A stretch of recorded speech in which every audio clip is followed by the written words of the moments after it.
guilty of crime.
What a day, what a day, what a day. All right, guys, breaking news. FBI releases suspect images and video. Can any Guthrie be found today? And I got to tell you guys, I'm going to start off and put this up. Well, let me put this up for a minute. JLR has been on site all day long. Okay, so I'm going to pop on to the on site. FBI and law enforcement is back. They're back in the neighborhood of Tommaso and Annie Guthrie. And guys, I got to tell you, I got three big things to tell you today. Okay. Three big things. I found that power of attorney document, and it also has Annie Guthrie's name on it. Secondly, I do not think that this was a kidnapping for I do not think this kidnapping was for a ransom to begin with, but it became that as a distraction. Number three, that church visit that we got all caught up on was never a church visit at all. Okay, so I'm going to explain all of this to you today. As I said, breaking news, they are back in the neighborhood of Tommaso and Annie Guthrie, and I got so much to tell you guys. We're going to go over what we think is suspect or suspects. And once you guys see these pictures, you're not going to be able to unsee who these people might be, okay? It's the most wild thing. And I think before I even jump onto, let me jump onto JLRs just so you guys can see what's happening right this second. And then I'm going to show you these pictures and the comparisons with Jason Jensen, who was on, Jason Jensen's one of my favorite private eye detectives, right? Love the guy. He was on Vinnie Politan last night, but today he was out there on site, and I'm telling you, he knows a lot, sees a lot, and what he posted is just mind-blowing to me. So let me get started, guys. I am Jay with Guilty of Crime, and we're back, so welcome in. If you're new, hit that like button, subscribe if you haven't, get a membership if you can.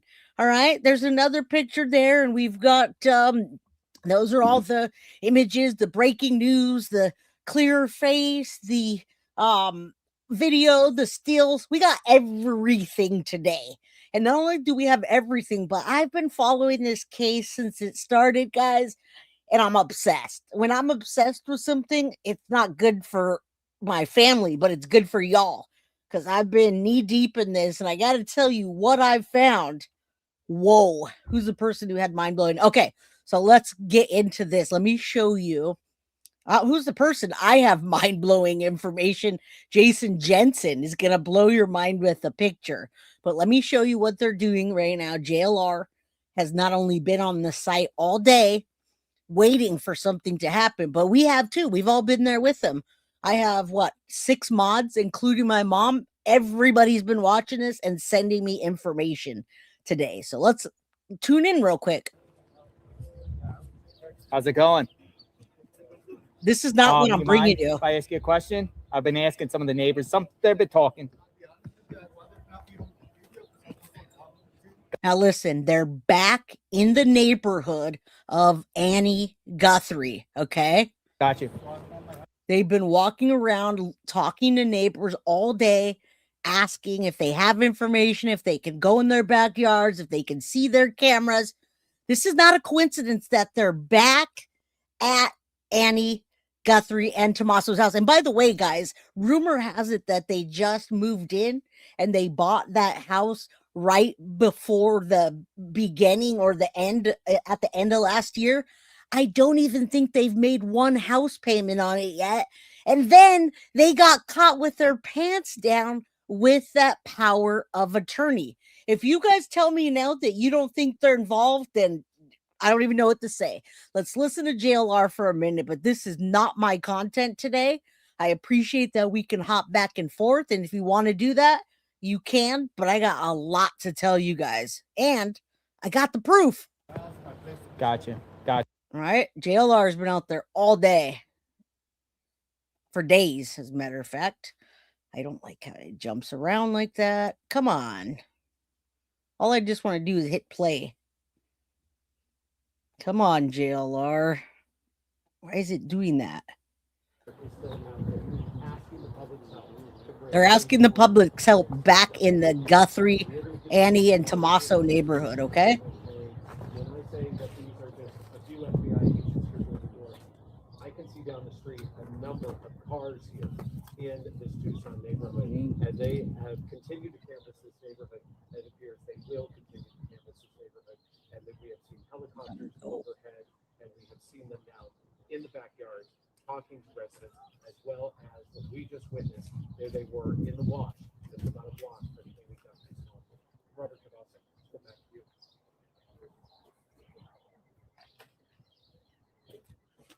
All right, guys. So this is what they're doing. Come on in. When it gets dead in a second, I'm going to tell you what I got to tell you. This is basically what's been happening all day. JLR whispers. He tries to get interviews. No one really wants to talk. And then we see them asking the neighbors. Okay, we're going to watch only a few minutes because I've got all the information today about everything, all right? Oh, this big guy comes in with a Challenger. Dodge Challenger. I don't think he is. So we'll wait. We'll see the pages. Hey, just FYI, do you know who Ellen Kay is? Okay, she's Ryan Seacrest's partner. She has a morning show. She is my neighbor. She just texted me there's a dead body on the street. 97. Guys, there's 1,330 people in chat. If you could hit that like button for me, get yourself a membership. We have a goal up today. That would be awesome. And I assure you, what we're watching here is just the tip of the iceberg. We're really just waiting for law enforcement to find that piece of evidence that they're looking for, and they're done. And when I say they, it's not just Annie and Tommaso. We're also looking at the bandmates and the pictures. Just wait. And as soon as I pop off this, you guys are going to be convinced what's going on when I show you that power of attorney.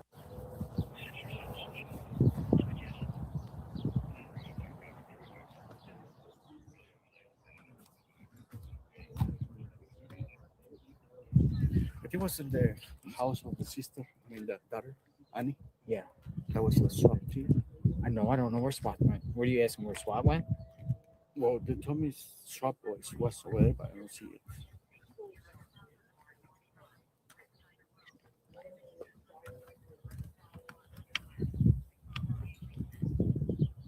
Why are they going like in people's thing? Did they technically? They are supposedly waiting for SWAT. I'm not waiting for SWAT. I mean, I am, but I'm not going to sit here and make you guys watch this because I have so much more information than what's here. Check some cellular stuff, or is this just a? I just want you to see that now that they're back in the neighborhood. And remember, Tommaso and Annie are not even there. They just purchased this house, and rumor has it they didn't even make a payment on it yet. And when I show you the power of attorney and the date that coincides with it, y'all will see what I mean. Vet everywhere. Come on in, guys. Yes. Yes, Clementine.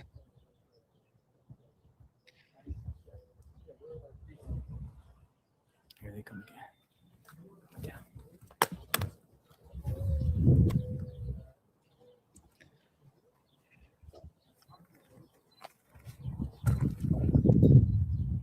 Now they go into this house. So they're going house to house, guys. That's the bottom line. They're trying to collect information, and I don't want to I'm not trying to sit here and watch that. I have all the mods in chat. I have my cell phone on, ladies. If some breaking news comes and I need to switch back to this channel, can you guys please just text me or call my phone so I can see you guys? Okay, thank you. Thank you. Let's listen in. I'm gonna get into all the evidence I have.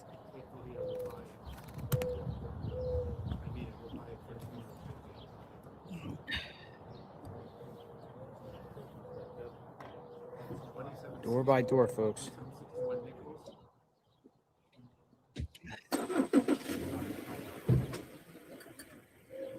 All right, they're going door by door. Like I said, I'm going to come back to this, but I have lots of information that I want to get out to you before the breaking news comes. So I'm going to start off with the power of attorney document, and I'm going to bring this down and I'm going to zoom in and see if you guys can see that better. So I want you to know what I'm saying to you guys right now is that's the power of attorney document. We were watching JLR. I've been watching JLR all day.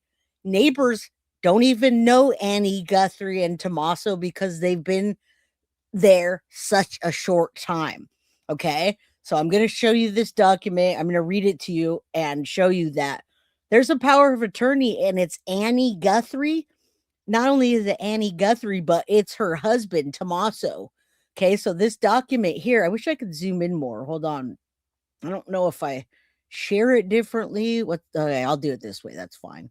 All right, so listen, let me read this to you. And this is why I believe they're the number one suspects that are about to be named. Look at this. On June 10th, guys, 2025, that was the middle of last year at 1:24 p.m., 3-page recordings here from Gabriela Saris, whatever, from Pima County, Arizona. The recording company requested, Catalina Title Company requested that Tommaso Cioni and Annie Guthrie are a special durable power of attorney for Nancy Guthrie. Now, good. Look at this. It's an unofficial copy. It says it was recorded in the records at Pima, but it also said that it wasn't done correctly. And thank you to Kathy that sent this to me. So Tommaso and Annie Guthrie are not supposed to be, I'm sorry, Annie and Tommaso are not supposed to be anybody's power of attorney.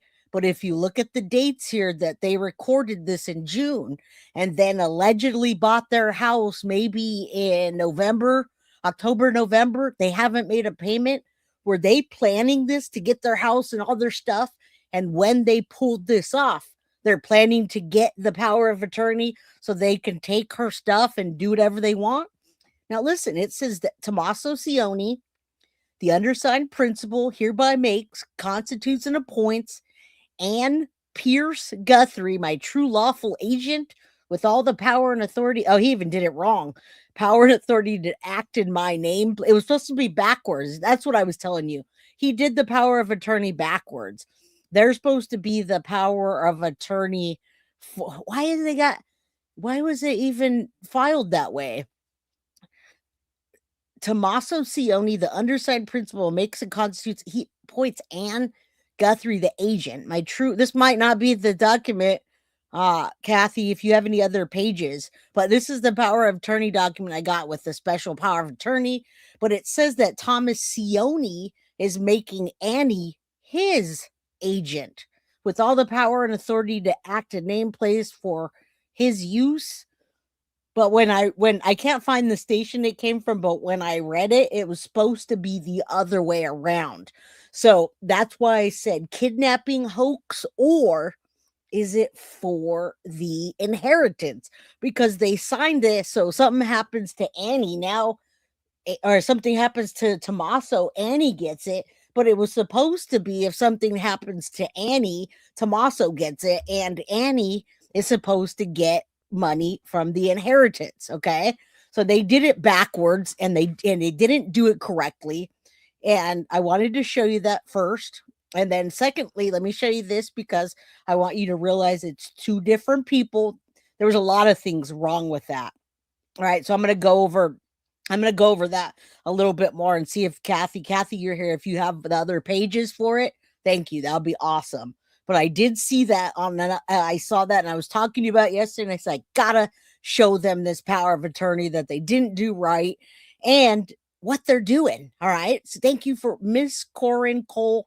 Thank you for becoming a member. MM Clark, big, huge hug. Thank you, Kathy. Go share, love. And I shared on your page. Thank you. Let's get in that algorithm.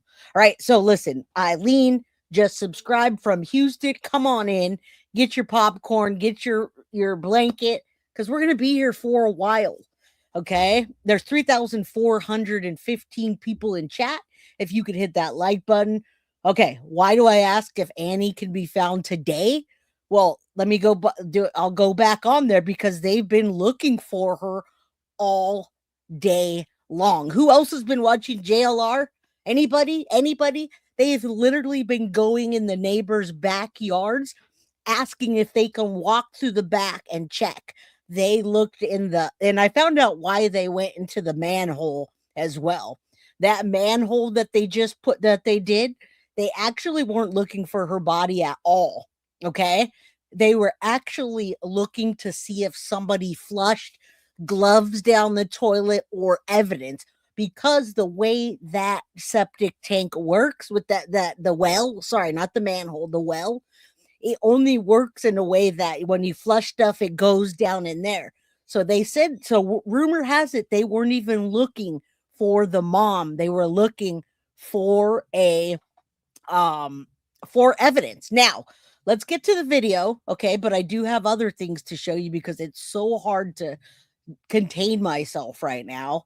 I want to share this Jason Jensen with you real quick, and then we'll watch the footage. Take a look at this. I can't unsee it now. So this is my guy. Jason Jensen is my guy. Love him, respect him. He's a great dude. All right. He's covering the JonBenet Ramsey case and many others. Right. He helped with the 30-year cold case that my family was involved in. And then he arrived to Phoenix. All right. So he's on site now too. What can I get into? So I look down, Nancy Guthrie update. I hope these help identify Nancy's abductor. Now look at these pictures and you can't unsee what I'm going to show you. All right. So there it's like, oh, okay. Even though I believe it's two people, you can see here that the neck is covered up because they have a mustache and like a beard. But then when you look at this and you see those eyes, I cannot unsee it. Look at those. Let me drop it down and see if you guys see what I see. Go to the right. Look at those eyes on the bottom right. And again, I have much more images, much more. Put a mask on Jason Jensen. It looks like him. It doesn't look like him. But look at the eyes. Look at her eyes. Look at the freaking eyebrows. Look at the color of them. The guy in the brown, we're gonna show you some side by side. But female eyes, I cannot unsee it. Jason Jensen is not a chump. Jason Jensen has been working for 30 years plus as a private detective, and many times he does stuff for free. But I cannot unsee, and it's from Jason Jensen. He did this. I cannot unsee those eyes like that. I just can't undo it now that we've got a screenshot. So now let's go over the video. Yes, there's two people. That's what I was telling you guys too. Those people are different. One mask covers the dorsum of the nose. The other mask shows, I don't know, a dorsum, but of the nose. That one has a soft texture mask. That one's stitching. That one has dark eyes. That one has light eyes. That one has deep set eyes. That one has bug eyes. One has facial hair. One has no facial hair. One jacket is zipped up and one is unzipped.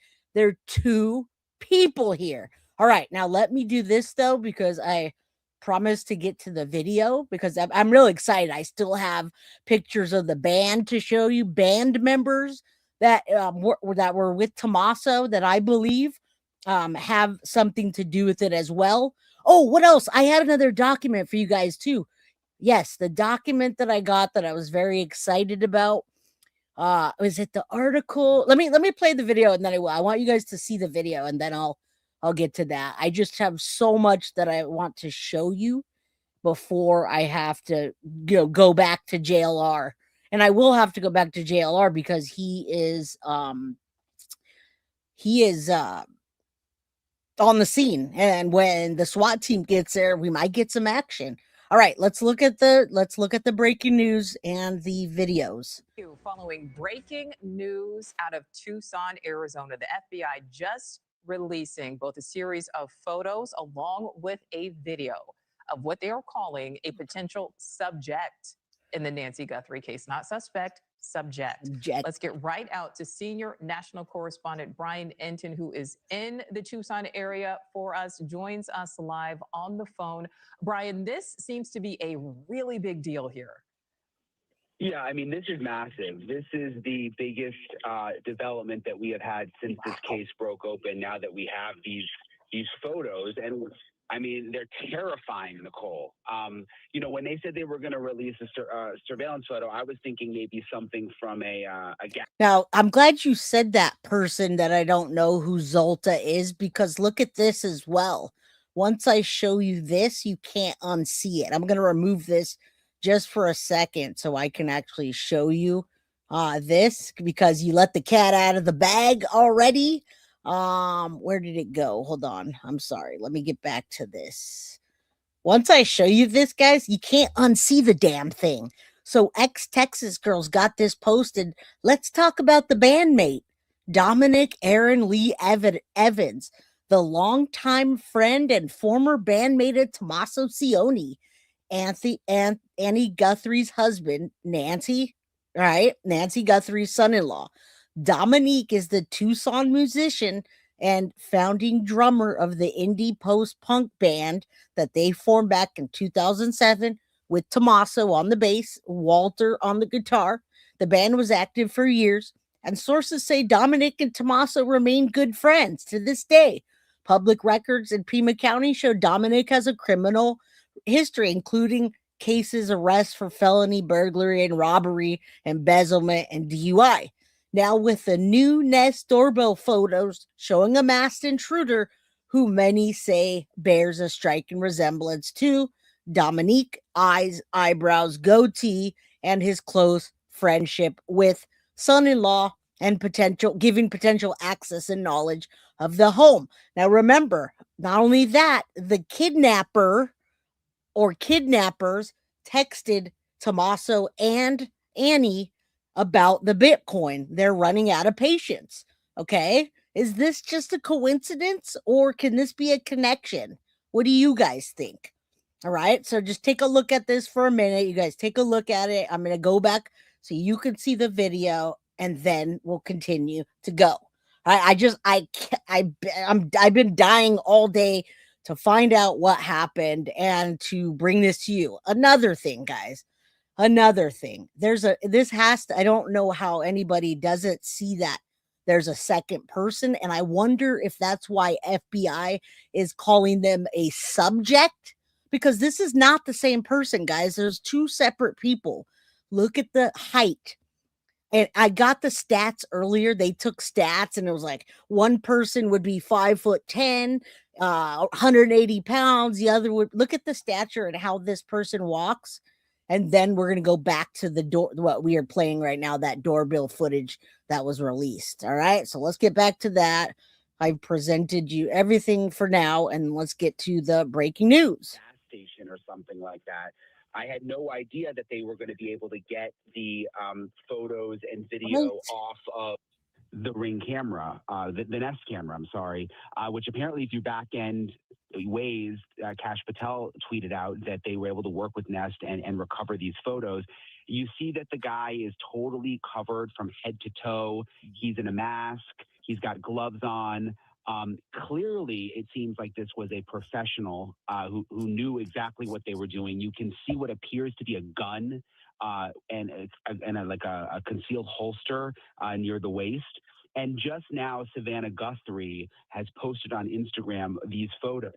And she also said, "We believe our mother is still alive." And honestly, that's the first thing I thought when I saw these. I mean, it looks so professional. When we were starting to sort of discount the kidnapping ransom theory, then you...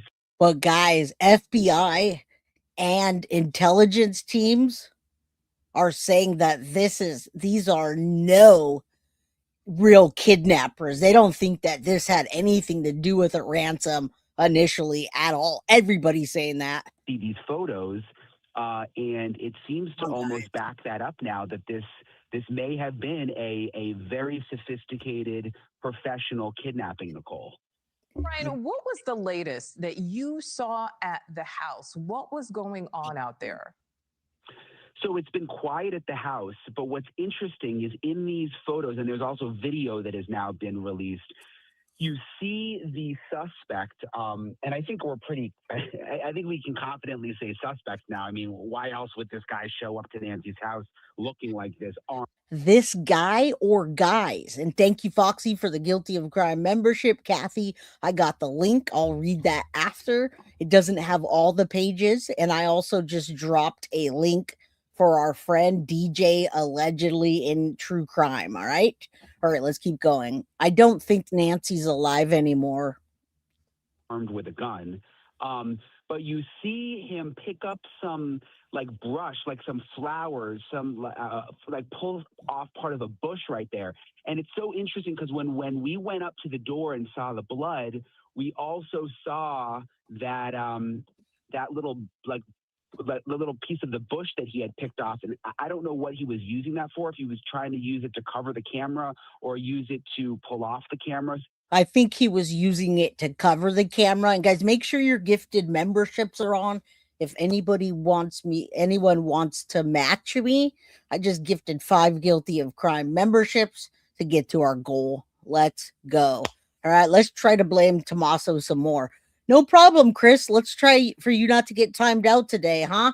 All right, I hope you guys got a membership if you need one. Thank you. All right, let's keep going.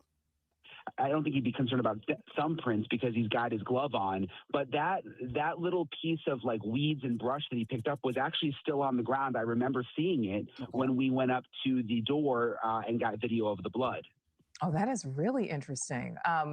So, Brian, as of right now, the sheriff is saying that there will be no press conferences. And as I was just speaking with the former FBI agent before you here, we saw numerous press conferences at the beginning of this case in the first few days when Nancy Guthrie went missing, when there really didn't seem to be a lot of information that was being provided. Yet here we have now this new video, we have these new images. What is really compelling, truly actually terrifying, as you said, to think of somebody showing up at your front door with a gun, a mask, gloves, and trying to obstruct the view of your doorbell camera.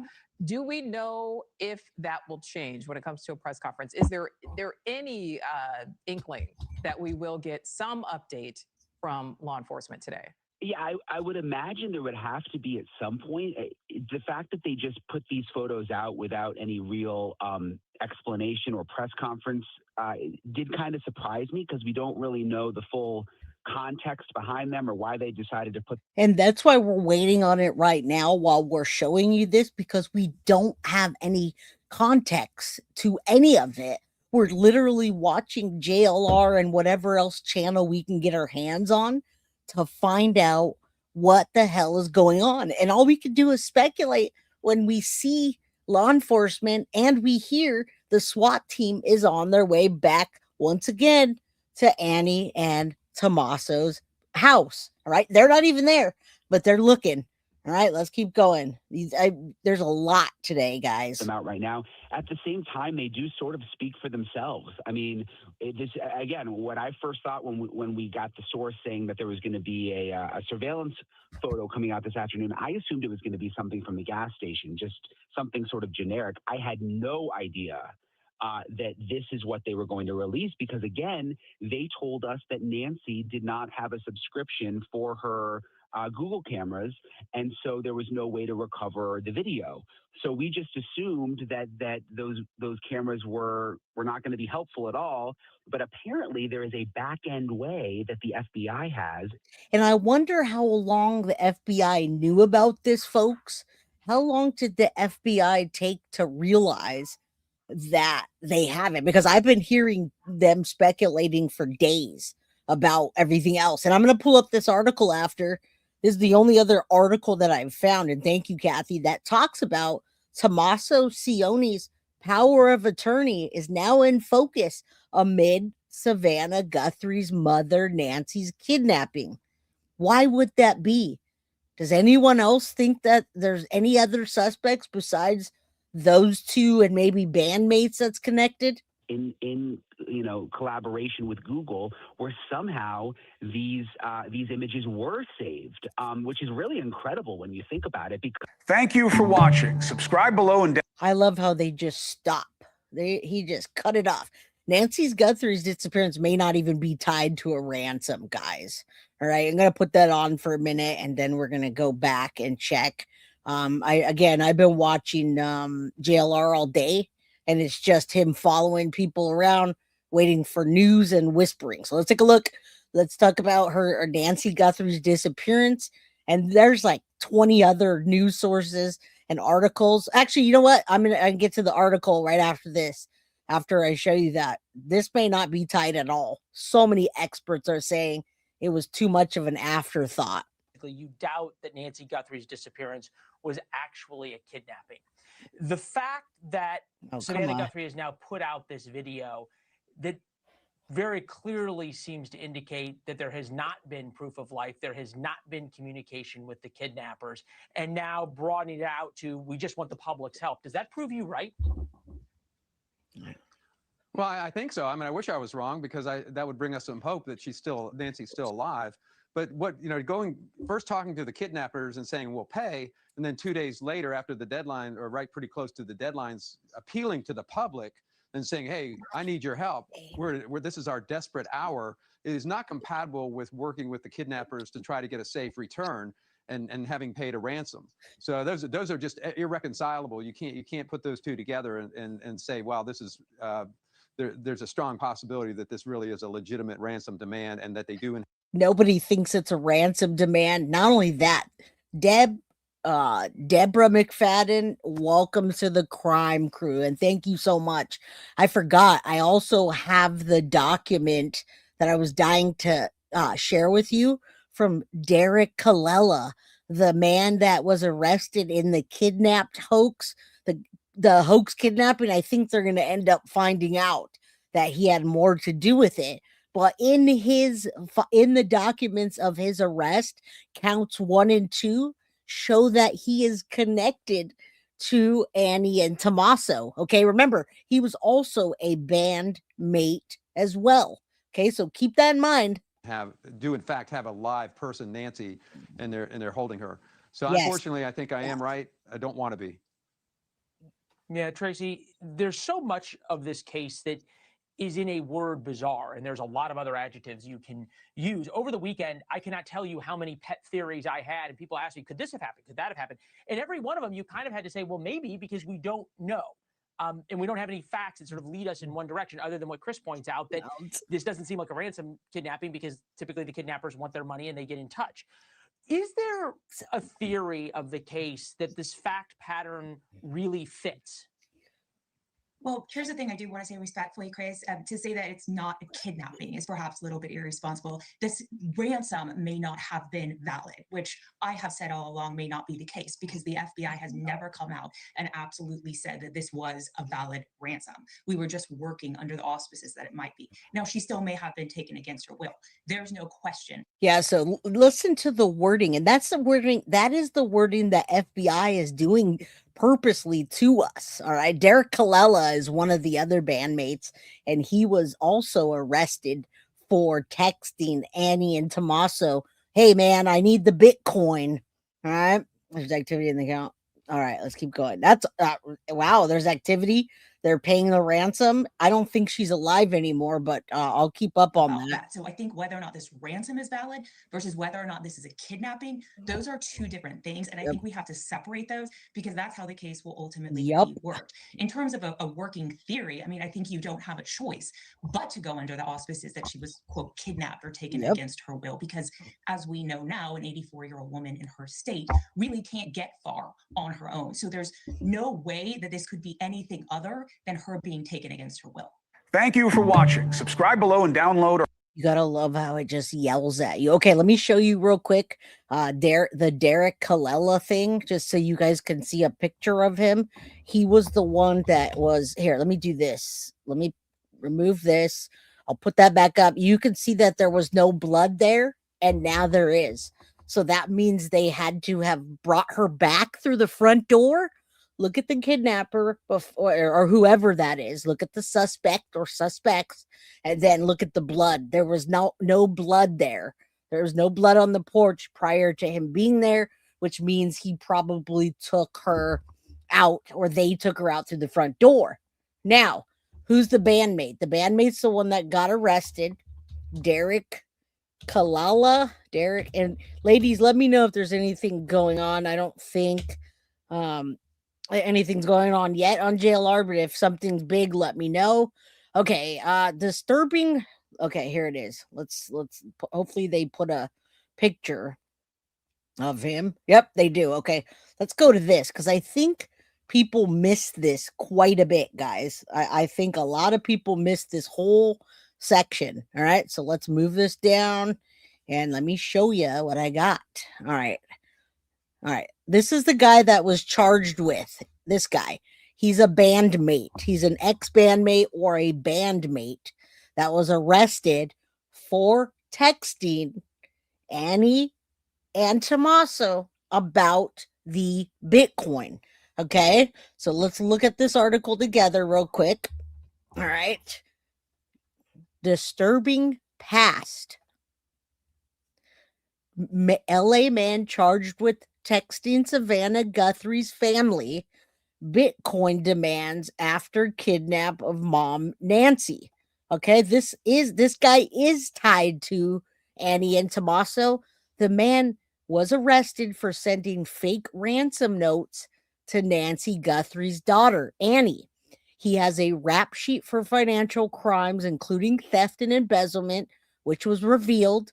Derek Colella was arrested Thursday for sending a hoax demand for Bitcoin to Nancy's daughter, Annie Guthrie, and it goes farther, and son Tommaso Cioni.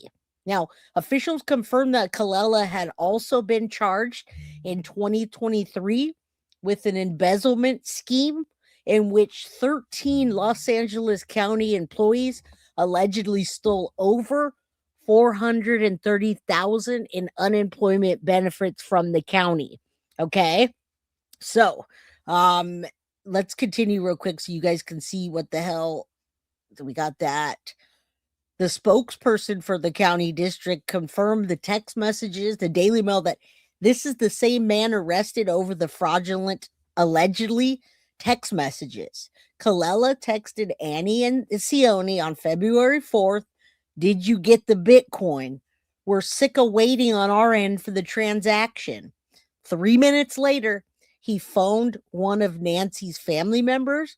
The call lasted only 9 seconds, the criminal complaint said, which I'm going to show you. He contacted the family shortly after today's show. Savannah Guthrie, Annie, and their brother Cameron posted a video to Instagram begging for their mom's return. Kalela allegedly admitted to sending the messages and told investigators he was just trying to see if the family would respond. Okay, so that guy's also connected to the case, and he's connected to Annie and Tommaso. Okay, so there's that. Kalela, who worked. So look, he's got a huge rap sheet, folks. A ransom was paid. Okay, what station is that on? What station is it on, guys? Carly says I was just posting that, but I don't have a link, guys. I can't pull it up on my phone. Guys, anybody? Okay, so it's the TMZ website. Okay, so breaking news, guys. Breaking news. TMZ.com's got the juice.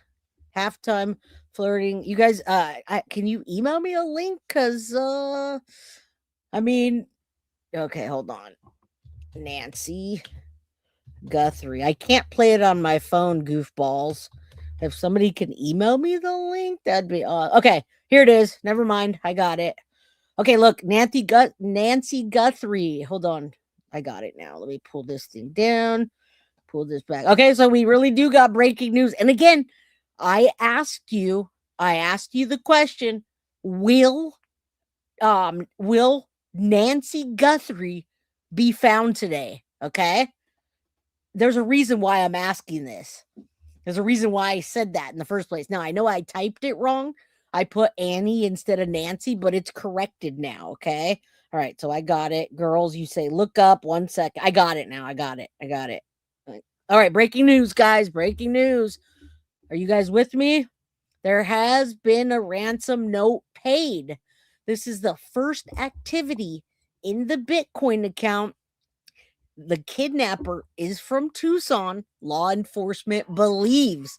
Guys, why would we think any different? Now, this just came out minutes ago, so thank you guys for being here with me. Breaking news. Bitcoin account has activity, and they believe the kidnapper lives in Tucson. Of course, 4:34 p.m., we've seen activity for the first time in the Bitcoin account listed in the first ransom note, which was sent to them, TMZ, and also 2 stations in Tucson.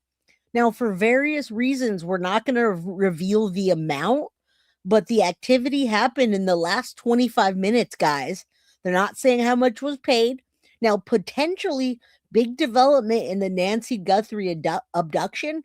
Our law enforcement sources say whoever kidnapped her from the Arizona home, is also from the Tucson area. Well, of course.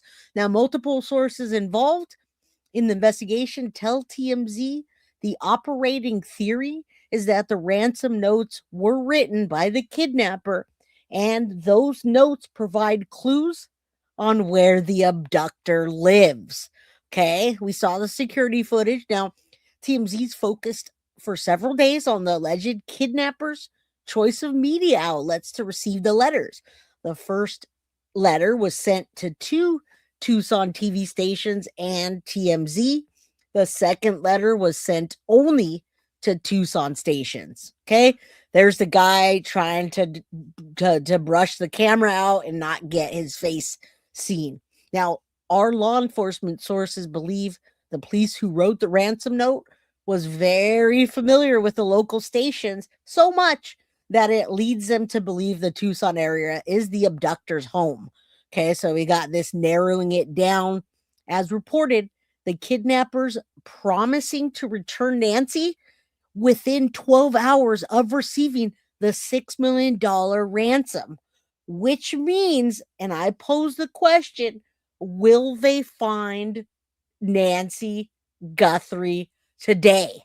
Will they find her body today, or will they get her back today because they paid the ransom? Okay, now they're saying that it means they're currently somewhere within a 700-mile radius of Tucson. All right, there were 2 deadlines. There are 2 ransom deadlines, both of which have passed.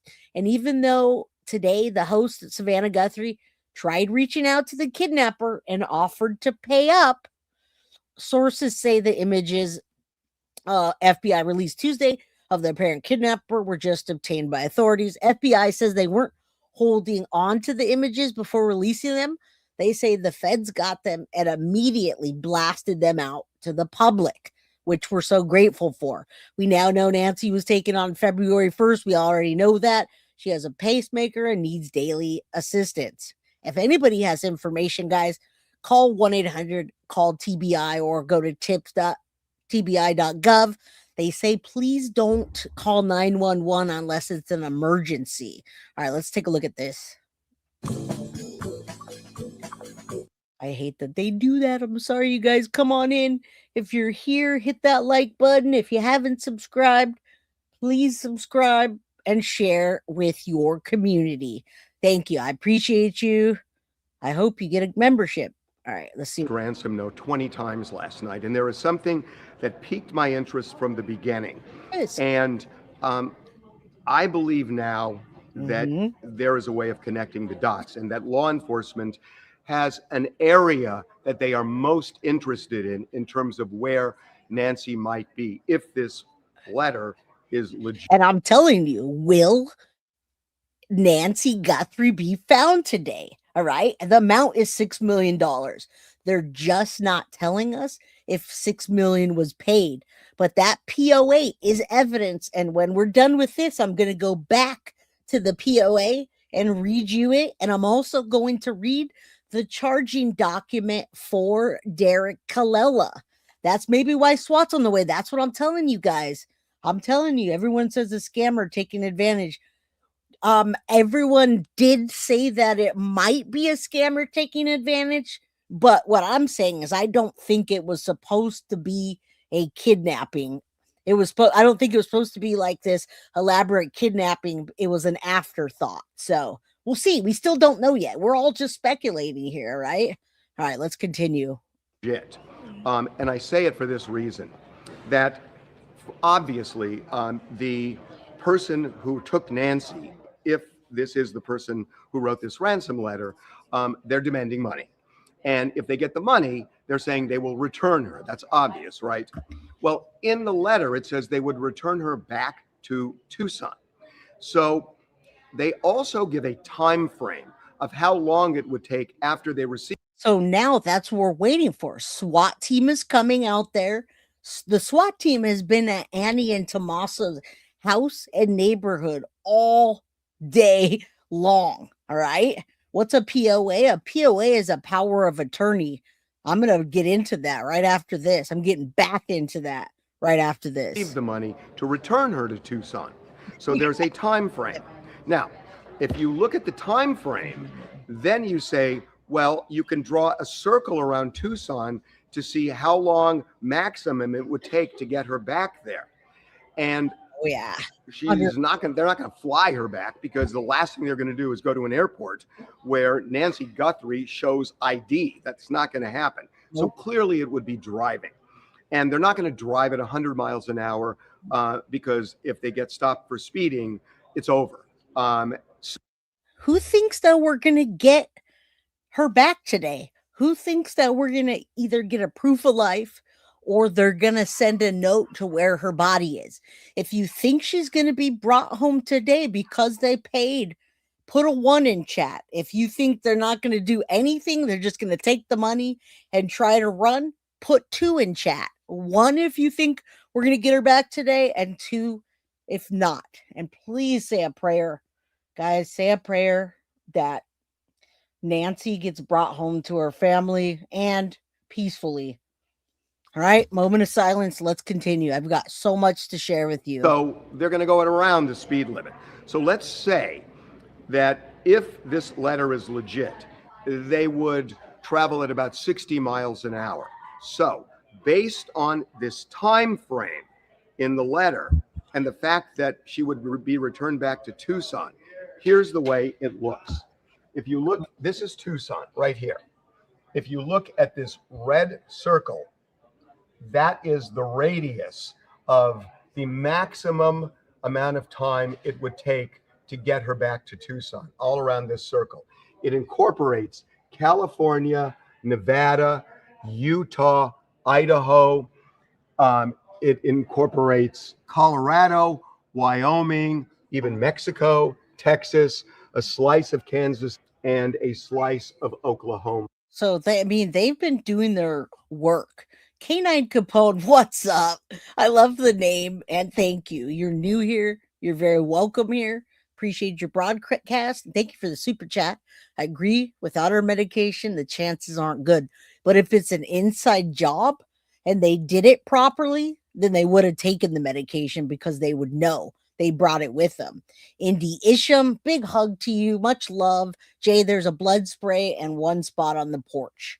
All right, we'll take a look back. We'll take a look back at that when I get to that. Thank you so much, Indy. Appreciate you. Now, that's a big area for sure, but it is not the full United States. It's not the world. At least it's a defined area. And again, if the letter is legitimate, then it would seem, based on the amount of time maximum it would take to bring her back to Tucson, it's this area that I would think authorities are most interested in. And remember, they are looking for anybody who possibly has information on the whereabouts of Nancy Guthrie. So there's a $50,000 reward for information leading to her return. So I would think that this area is particular. Does anyone think that they were provided a proof of life? Anybody? My chat is not moving. I had 7,000 people in chat earlier, and now it's coming up at, it goes from 34 to 3,600. If you guys let me know if you think she's going to be brought home today, put a 1 in chat. Mods, if you can hear me, put a 1 in chat, please. My chat's not moving at all. Particularly interesting to them. I want to say a couple of other things. The letter, people have been asking, does it seem like it's written by just a crazy person? And the answer is no. This letter was very well constructed. It had structure.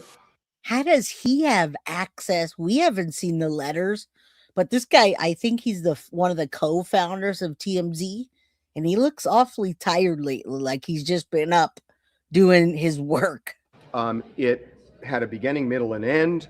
It was well done. I mean, if you took this letter to an English teacher and said, give me notes on structure, on grammar, you probably would get no notes back. It's done by somebody, I believe, who is educated and really spent time. This was not. Now, I want you to remember, we were just reading an article and we were looking at and reading an article of the people that we suspect being involved. All right. And now we're getting to that. The ransom was paid and now chat's moving. Thank you guys. Hit that like button, guys. There's still 3,300 people in chat and only 782 likes. We're going to get back to that POA though. And I've got much more information that keeps coming. All right. Who done it right? Who done it right? Huh? They either have, that's what I want to know. Do they have proof of life? Because listen, now they're saying that it's important to have the latest pictures of Nancy, but what for? What's the importance of them having the latest pictures? Is it so they can compare? There's got to be something with it. Annabelle, thank you so much for the $2 super chat and a very big welcome. Annabelle Fortune Cookie Tarot says new here. Not so sure this will end well. Me either. However, if she gets brought home, that would be the best thing that can happen. You're a lawyer, Clementine. The guy needs to be investigated. He always knows all the facts. Oh, Harvey needs some coffee. They said ransom's paid. We just watched that. Linda, this is what we're looking at right now. They said the ransom was paid and there's activity in the Bitcoin. So maybe it's wrong. Something that took 5 minutes to write. This was a well-constructed letter. Final thing I want to say, and now this. Okay, so they did not state that, and thank you. Listen, thank you. Nobody's been found, but listen, you're right. The person that said ransom was not paid, they just did a test run, it looks like. The news station can confirm that there was activity in the Bitcoin account, listed in the ransom email. But listen, here's the kicker, guys. The activity was less than $300. So now I don't even think, I think it's just going to piss them off. What do you guys think? Thank you, Indy Isham. I read the article. I mean, we're at TMZ right now. We're looking at TMZ. We're reading the article. And I guess I read it wrong. First activity, Bitcoin, kidnapper in Tucson. And I'm reading it. We've seen activity for the first time. So I assumed that the activity was them paying the ransom. Nope. They did a little less than $300 transaction.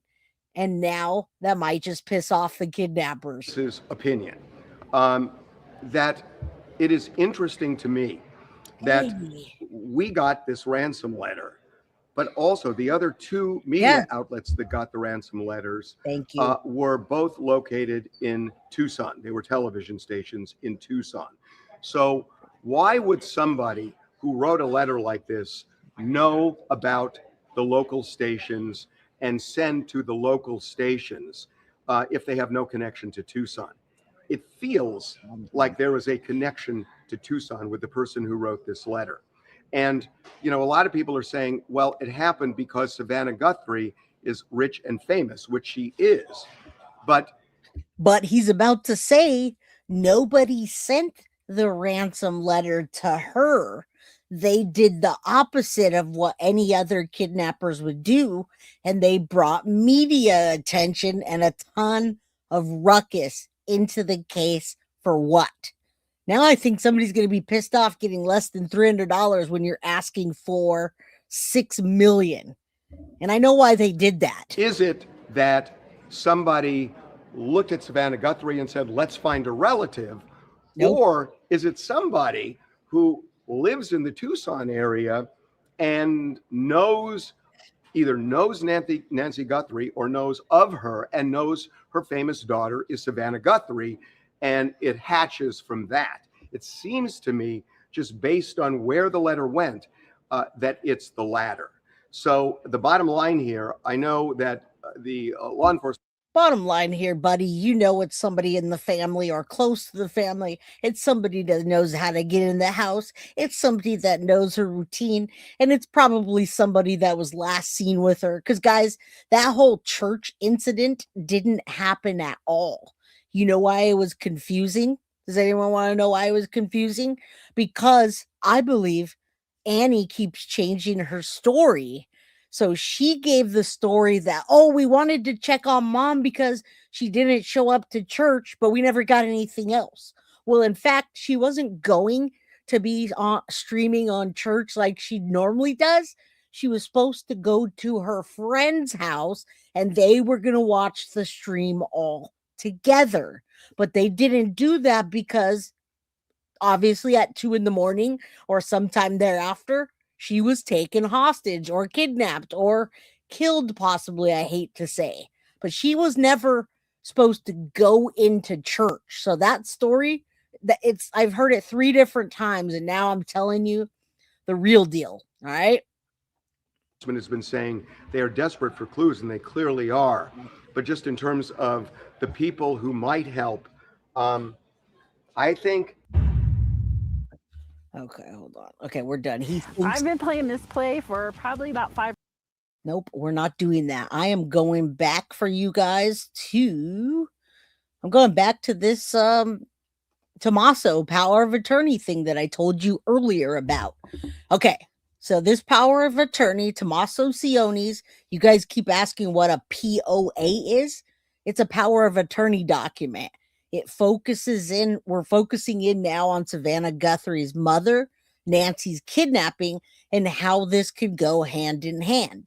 So Annie Guthrie's husband, Tommaso Sione's power of attorney document surfaced amid Nancy Guthrie's disappearance, sparking mixed public reactions. Okay, so there he is, and there's the mom. That's the sister's not there, but there's Savannah and Nancy.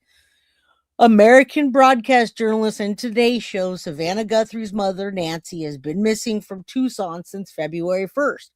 After initial investigation, the Pima County Sheriff's Department transitioned the 84-year-old Nancy's missing person case to a criminal investigation. That's what we want for Jack and Lily as well. Now, they called it an alleged kidnapping. Recent reports suggested that Thomas Sione, the husband of Nancy's daughter, Annie Guthrie, was being investigated in relation to the case. Amid that, Tommaso's alleged power of attorney documents surfaced online. Now, Thomas Sione's power of attorney document is in the spotlight because of the kidnapping, right? So listen, Annie Guthrie and her husband Tommaso are two individuals sparking immense curiosity online currently, right? Ashley Banfield is the one that brought the news to us that her source said that they were connected or people of interest, right? They claim regarding Tommaso Sione's power of attorney document that had surfaced as a point of public speculation following the kidnapping of Nancy Guthrie. All right. And then it goes into Matt LeBlanc posted an unverified document showing that Tommaso has given his wife durable power of attorney and named her as his agent for the property related matters. The new document drew mixed emotions from, I don't know how to say that, netizens. All right. So anyway, we went over that. I'm trying to, this is another article that's like really big. I don't know why, but I mean, basically what we're just seeing: special durable power of attorney, the principal sign name, power of attorney, May 16th. Oh, there's a May 16th one. The one we saw was in June, and being first duly sworn to do declare the undersigned authority that I sign and execute this instrument. And obviously this is not the document, but there's documents right here. Okay, so they must have other documents, right? There's a power of attorney, and then, thank you, Kathy, there's the images that are not all there. It's a 3-page document, but there's that special durable power of attorney that I showed you there, and then the witness and the date, Jennifer, whoever that is. Now, this was on, my commission says will expire on April 1st, 2026. This was May 2025. The other document we were looking at was dated June 10th. That Tommaso Sione, the undersigned principal, constitutes and appoints Annie Pierce, my true lawful, blah, blah, blah. We went over that. All right. That's an interesting piece. Alleged information about raised eyebrows who wonder whether he made the move to pin the blame for some real estate fraud on his wife. Some people want to blow off the power of attorney as a simple real estate transaction. But what if some kind of disagreement came up about the real estate? Okay, there's a lot of concerns about this, but you understand what I'm going. Thank you, Kathy. I don't want to focus too long on this because we don't know. We don't know for sure. Is Tommaso Sione's power of attorney linked to Nancy Guthrie's kidnapping? Well, in my opinion, yes. I speculate that these people hatched a plan with the other people that already have bigger and lighter eyes than Tommaso. Well, there's other people. The person in the video has bigger and lighter eyes. That's why we believe there's more people involved. But yes, thank you. Okay, so I also want to, I'm going to pull that down. I just want to show you this real quick. Hold on. Let me share this with you so you can see that Derek Colella in the charging documents names the Guthries or names Tommaso and Annie. All right.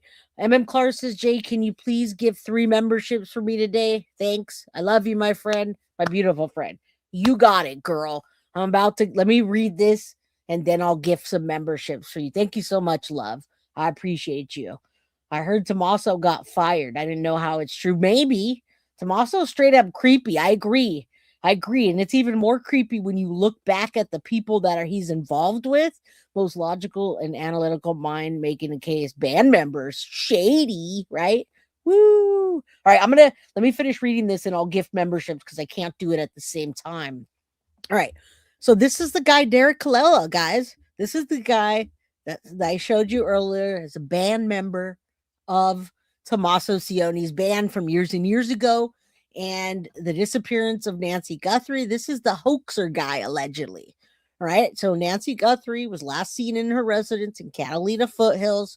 We know all this on the morning of February 1st. NG contacted the victim's family and notified them that NG had not attended church that morning. Well, guess what? Now I know the friend of Nancy was her group of friends that they all watched the services together. So she was supposed to go to her friend's house and they were going to live stream church together. That's the they. They were concerned. They then contacted the victim's family and notified them that she didn't attend church that morning. Now, at approximately noon on February 1st, NG's family entered in her residence and determined she was missing. Again, it had to have been Tommaso, right? Had to have been Tommaso and Annie. So you guys speculate with me for a minute. February 1st, NG's family entered her residence and determined she was missing, reported her disappearance to law enforcement. But you guys, aren't they the only ones that live 10 miles away? So Annie and Tommaso lived about 10 miles away, and Savannah lives in New York most of the time, right?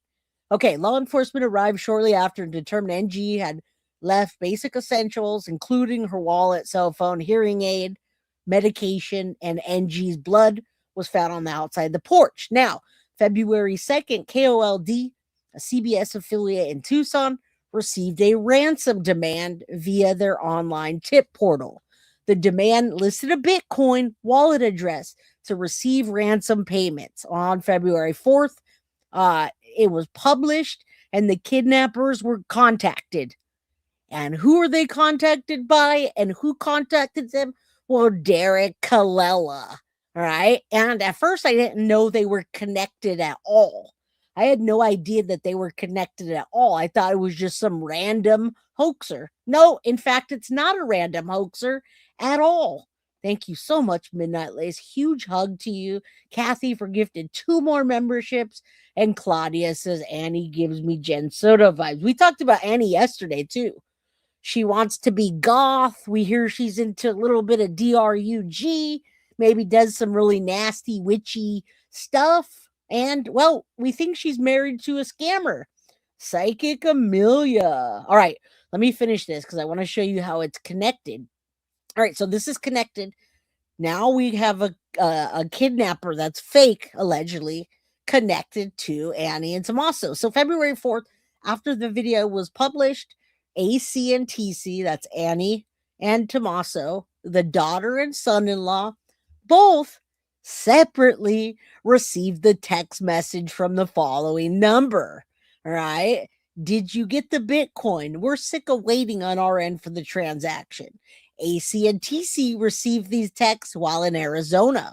Law enforcement was able to determine through open source the methods of the 0552 number was associated with the Derek Colella guy, a VoIP text call application that allows users to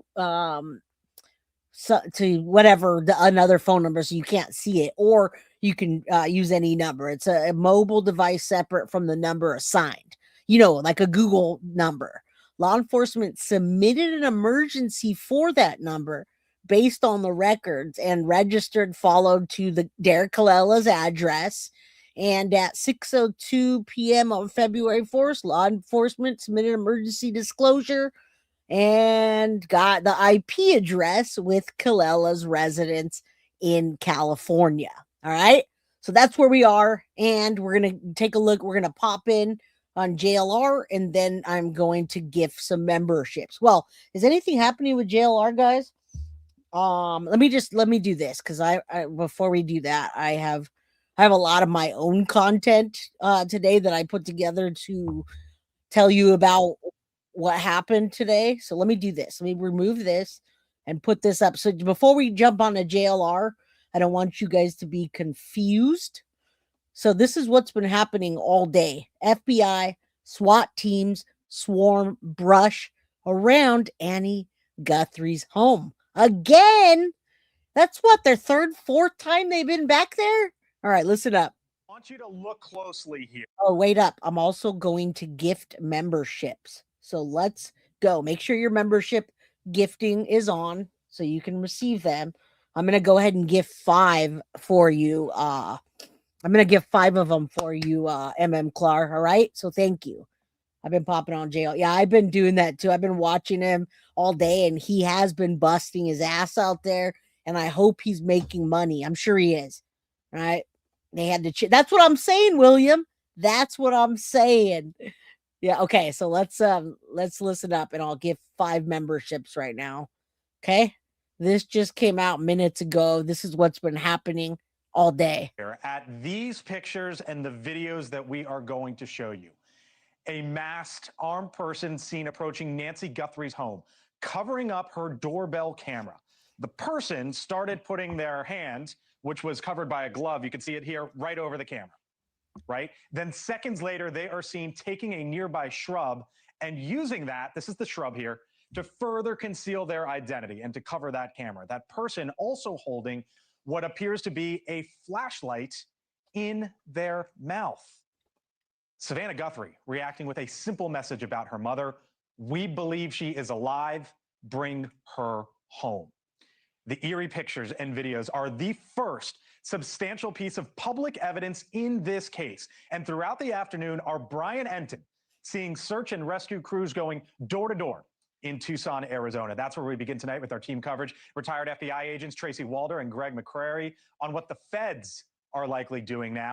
All right, so Brian Etten is outside the house. He's boots on the ground like JLR and Dolly. But like JLR, I love Dolly. Dolly, don't get me wrong. But when I'm working all day, I love that.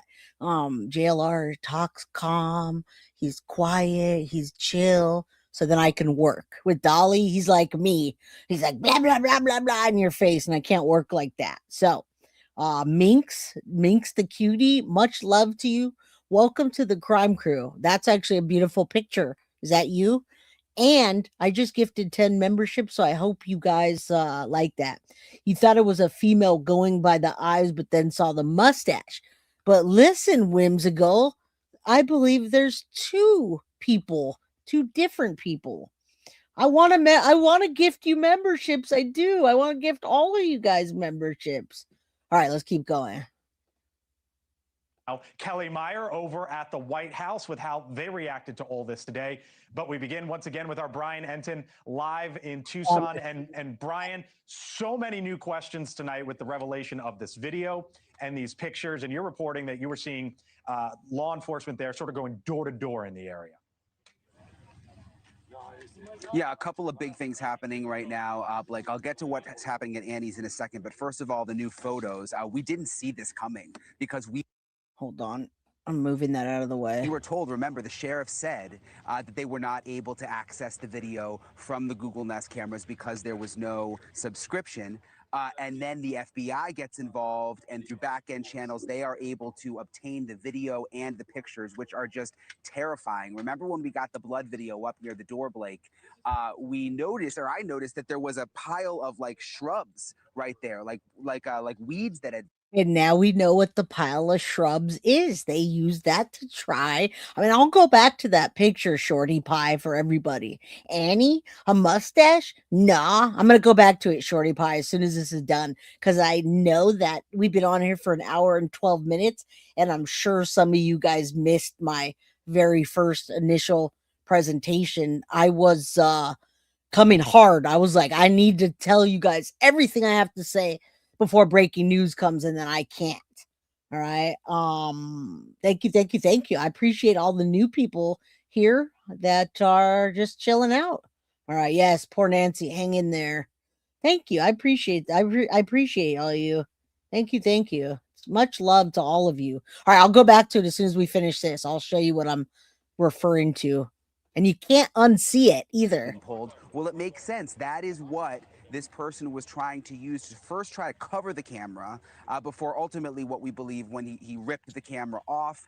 He's covered from head to toe, but you look at the eyebrows, they're pretty distinctive. You can see the mouth. You can see what appears to be possibly facial hair. The backpack is somewhat distinctive, and hopefully someone will recognize something about this man. And the gloves, I want to show you this. A few former FBI agents who I've spoken to said they are 99% sure those are night trial gloves, which look like this. Oh yeah, and most people that use those gloves, well, in my opinion, I use those for tattooing. Right? You guys know that or I still am a tattoo artist. I just do a lot of the YouTube nowadays. But doing tattoos, you don't want to poke through your gloves with the needles. You don't want them to break. So they're using those thick ass nitrile gloves that you're not going to have to worry about much. All right. I started watching yesterday. Now I'm hooked. Well, thank you, Janine. I love your name as well. Hint, hint. Thank you. Welcome to the crime crew. I appreciate you. All right, let's keep going. These are not medical grade gloves. These are not gloves that law enforcement would use, but they are gloves that I'm told mechanics use, hairdressers use, those kinds of jobs, and they're quite easy to get. And it looks like they may have been put on top of another glove that he's wearing in the photo. They're being extra careful. It's kind of like using 2 condoms with a hooker. Bum. All right. All right, listen. TMZ is reporting, and I thought that too, Jennifer. I was like, oh, they paid the ransom. But no, they didn't pay the ransom. There was just activity that moved in the wallet that was less than $300. So they, in fact, did not pay the ransom. I thought that as well. Double bag it, baby. If you're going to go pay for a hooker, you might as well put on 2 raincoats. All right. That's what they're doing right there. All right. Welcome to the crime crew, guys. All right. Please like and subscribe. I am Jay with Guilty of Crime. Okay, now I want to quickly tell you about what's happening at Annie Guthrie's house, Blake. That's about 10 minutes from where I am. Just within the last couple of hours, FBI teams and also deputies have swarmed that area, and they are searching the brush around Annie Guthrie's home and also around neighbors' houses. I just got off the phone with my producer who's over there, and she said that they are knocking on doors and they are asking for consent to search the properties around. Now, listen, this is what the crime crew has been doing all day long. Now, I even modded my mom recently. Mama Pearl's a mod. All right. And then I've got Holly and Tiff and Synth and Carly.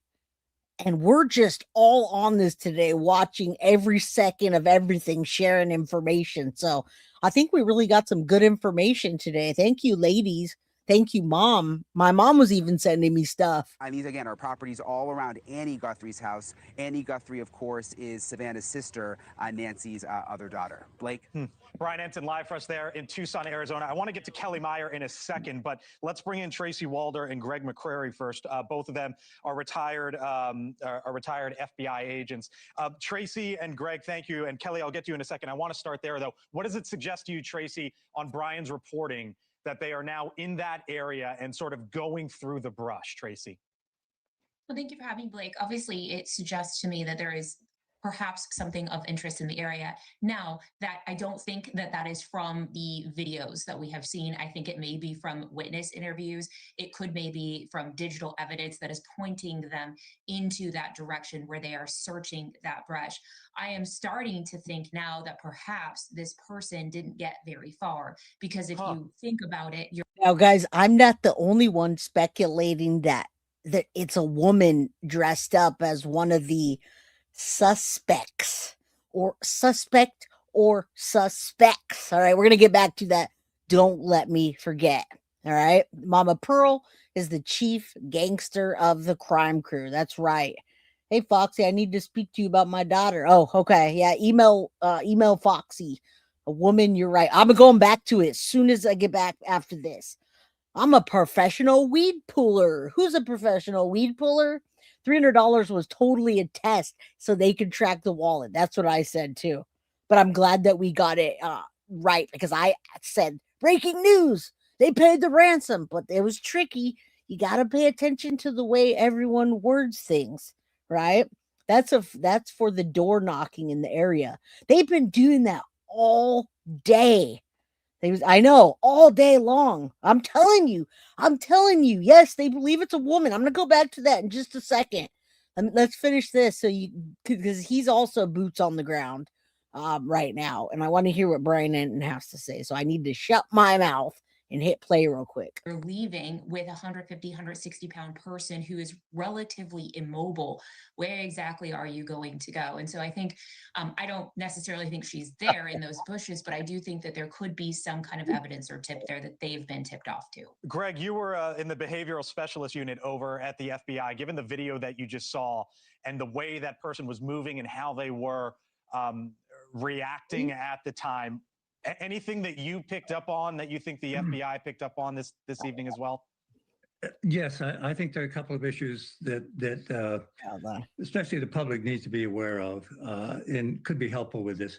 One thing I would say is say it fast because I want to show. Okay, I'm gonna leave you guys hanging for a second. He's taking too long.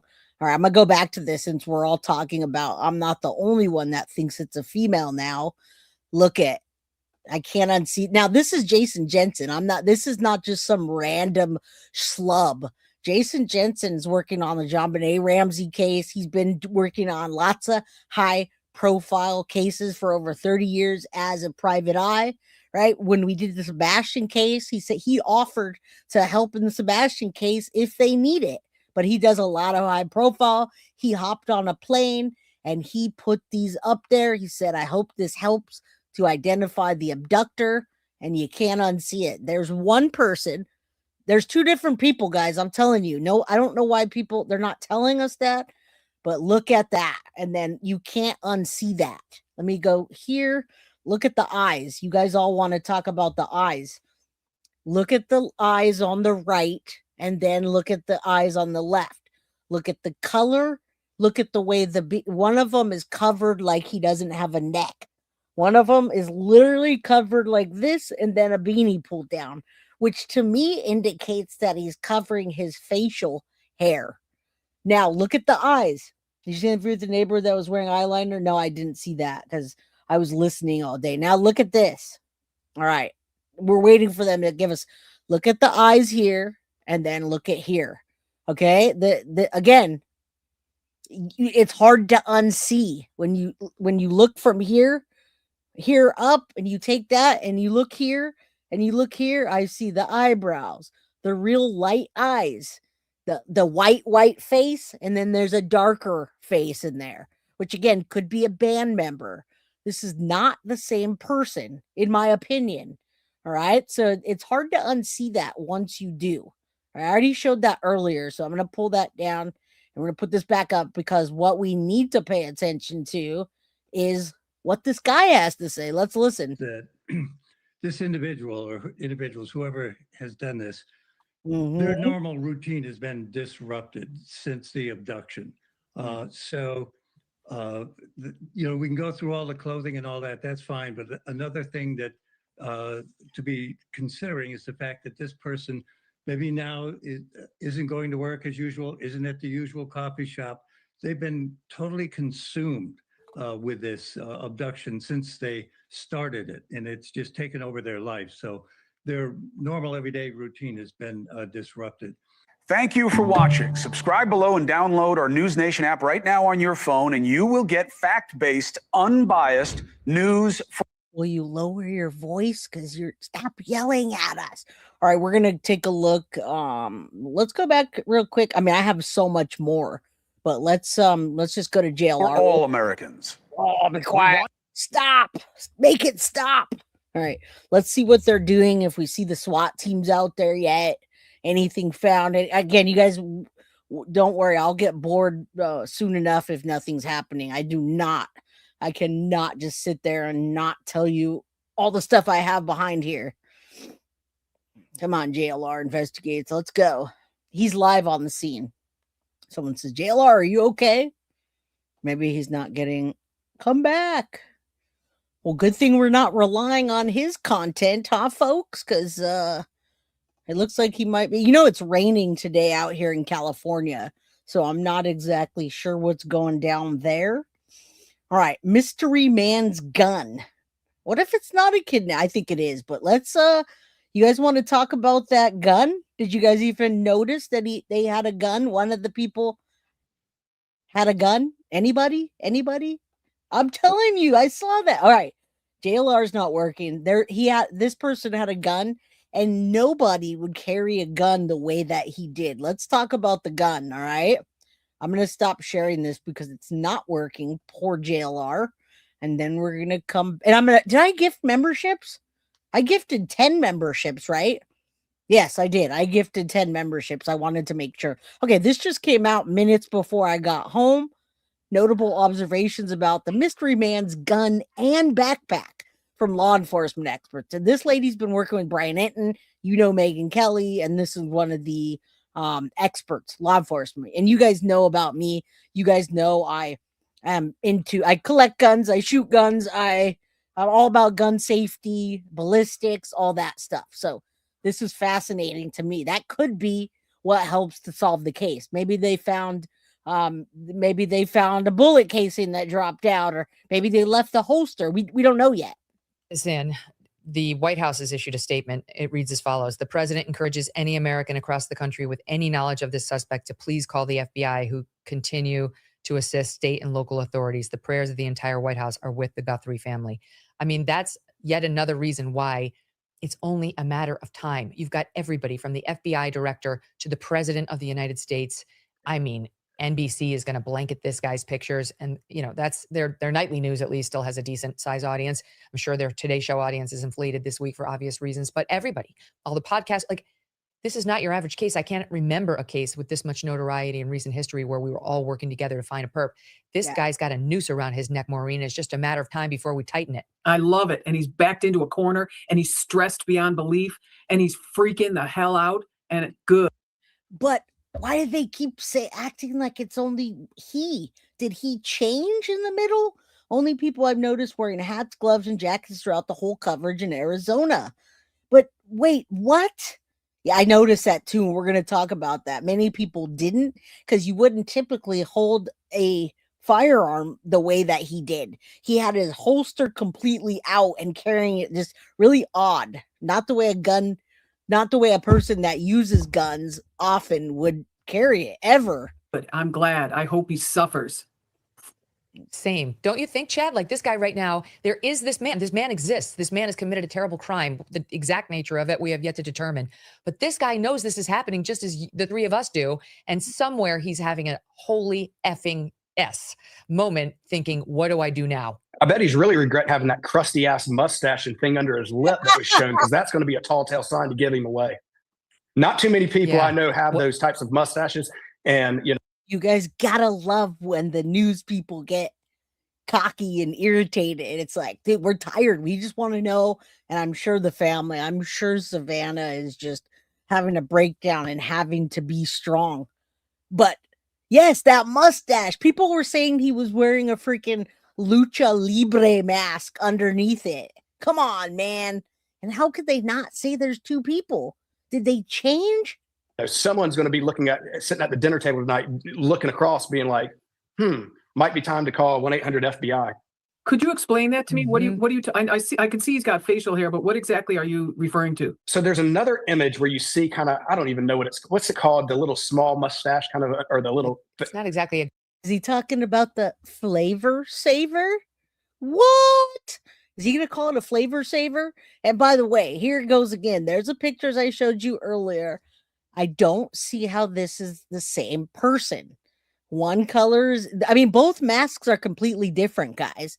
Look on the left at the mask, and the whole mask goes down on his eyes. So it goes right here over the bridge of his nose, where the other one goes like a raccoon right around his face. Two different. One of them's taller, one of them's skinnier. There's stitching on one mask, not stitching. The eyes are deep set. The other ones are bugged. One has facial hair, one doesn't. Am I the only one that sees this? Anyway, let's continue. Let's remove this and get this back on here. All right, let's go. Goatee, right? Yeah. What is it, a patch? What do you call it, Steve? Soul patch. It's some sort of a patch. I don't want to use the term that was used in a soul patch. That's what we call it. Okay, my team is a lot hipper than we are. Oh no, he was going to call it the flavor saver. Let's not get it twisted. That's why he said, I'm not going to say that. They actually call it the flavor saver. Just saying. All right. Yeah, it's AI attempting to colorize it. Nina, thank you for gifting a membership. If you receive the membership, please thank Nina. All right, and I gifted 10 memberships for you, Clar. And then we said thank you to Claudia and Kathy and everybody else. Much love. Thank you guys so much. Okay, JLR's back. Let's go check in on him. Soul Patch, SOUL. Right. So, I mean, we'll try to get the picture up while you're talking, but you can see it. You can see that there's hair, like that little round circle for the mouth in the ski mask does reveal hair above and below. Yeah. Not. I basically had to take the video and I had to pause it. The video if you pause it about the 2-second mark and zoom in, you can see it. Yep, right there. Oh, this one? Yep. Yeah. Kind of looks like more of the little patch. That's a good catch. Yeah. Yeah. Which means he has facial hair above and below. But I will say, not to bring it back to the brother-in-law, but he's got a beard and a mustache. And if you have just a beard, it can go all the way up there. And I'm telling you, with that beard, look at the way it's all tucked in. One person doesn't have it tucked, and the other one, it's like he doesn't even have a neck because it's so covered. Okay, JLR's not doing much, but I want you guys to know that we've been watching him all day to make sure that nothing big is going down. Now it's already getting dark. Okay, so let's take a look and listen to JLR for a minute. Safe. Appreciate each and every one of you. Thank you, everybody, for stopping by. We'll talk soon. Y'all have a good night. JLR Investigates. That's it. He came back. So we can look at some of this stuff. He came back. He was on all day. This is what was happening basically right here. What you see.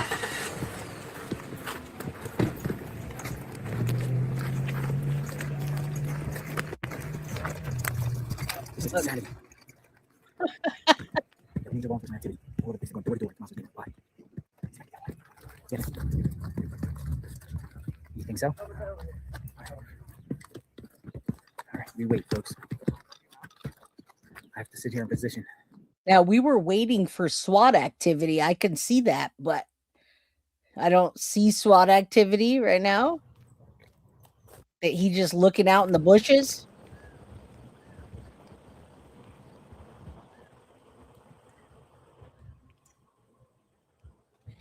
Exactly.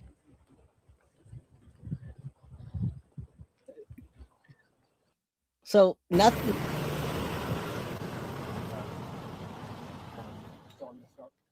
We were totally waiting for something to happen all day, and this is what we're getting.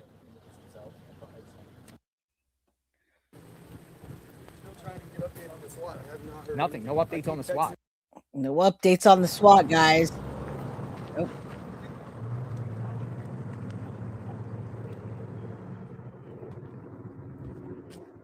We're not done, so stay here. I've got much more to cover with you guys.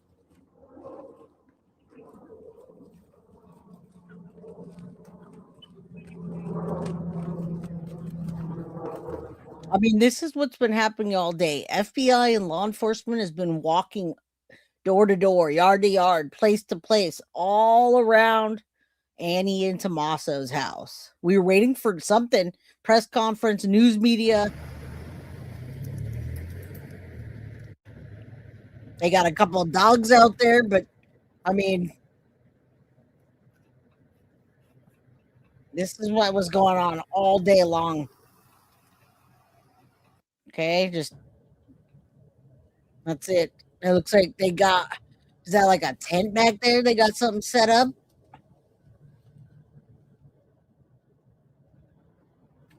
All right, you guys, my chat is not moving again. I still have 2,200 people in chat. So that's it. It got dark, and I'm gonna start up a new stream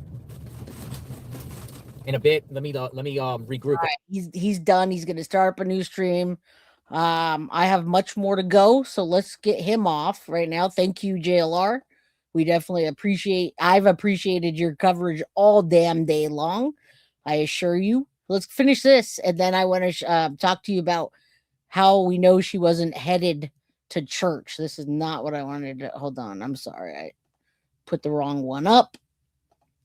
The reason I even stumbled on Jason Jensen is because he posted and said, guess what, guys? I'm on Court TV with Vinnie Politan, and they had every mother trucking YouTuber on Vinnie Politan Investigates. I was like, yes, yes. All right, let's keep going. Welcome to the Crime Crew. I'm new to the channel. What are these memberships you talk? Well, Vonda, I hope you get a membership. We win lots of stuff over here. All right, let's finish this, and then I'm going to get to the next portion of it, which tells you that Nancy was never headed to church on the day she's vanished. All right. Like, I don't know. We're only seeing a patch, but it doesn't mean it is only a.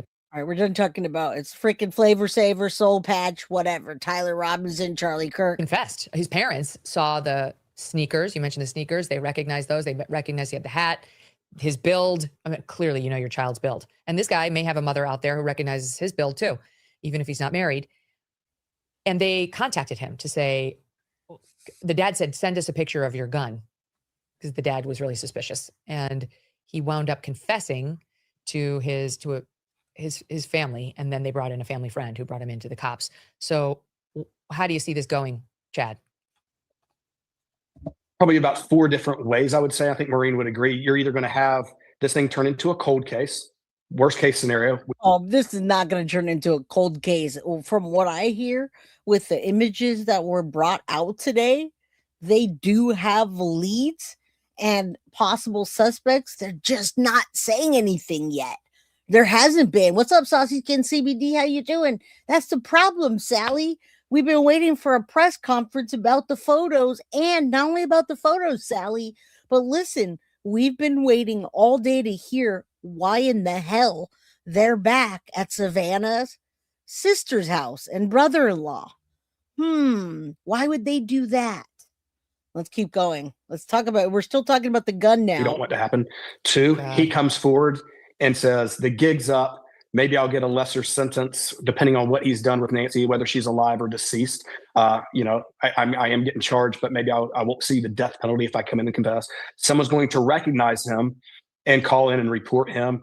Or the last case scenario, well, I guess there's 2 more in a sense. Well, I guess the last case scenario is he self-terminates himself. It's not just one person. Unalives himself, which I hope doesn't happen. Yes. No. Yes. Don't be a I hope coward. it doesn't happen Don't be either, a 'cause then coward. we're never going to know. No.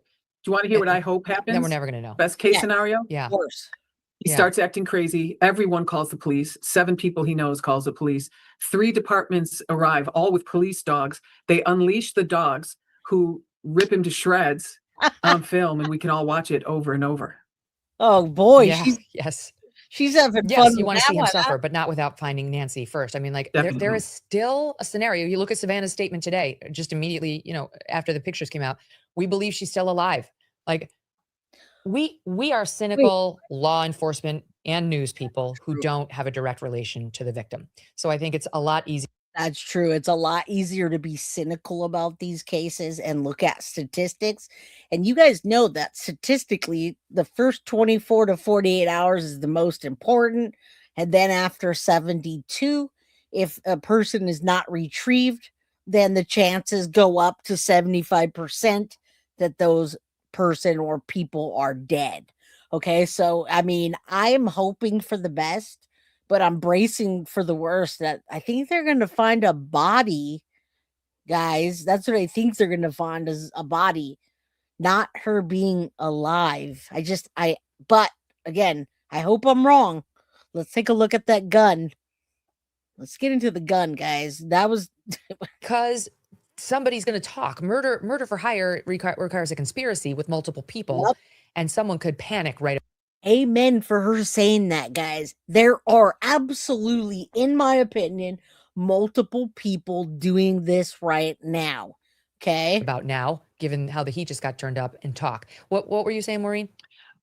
I was just saying that, is this the type of person that's going to feed and care for an elderly person who's wounded? I mean, yeah, those two don't seem to coexist to me.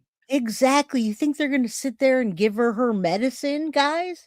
Lots of people in here, Jay. Good job. Love you. We had 7,000 people in here earlier. But look, I'm going to show you the flavor saver. The soul patch and the flavor saver. Look at this. This could be this guy. All right, this could be the bandmate that we were talking about earlier. So let me just show you real quick again, since we're on the flavor saver issue. All right, that guy right there with his soul patch slash saver flavor saver. He's got a little bit of a mustache coming in right there, but he's got that little soul patch. The lips look similar. The eyes in this picture are hard to tell, but I've been looking back and forth at the pictures of women, men, and it's a possibility. It's a real possibility. There's that flavor saver, guys. All right, let's keep going. All right, let's get back into here and play. But I understand her believing in miracles.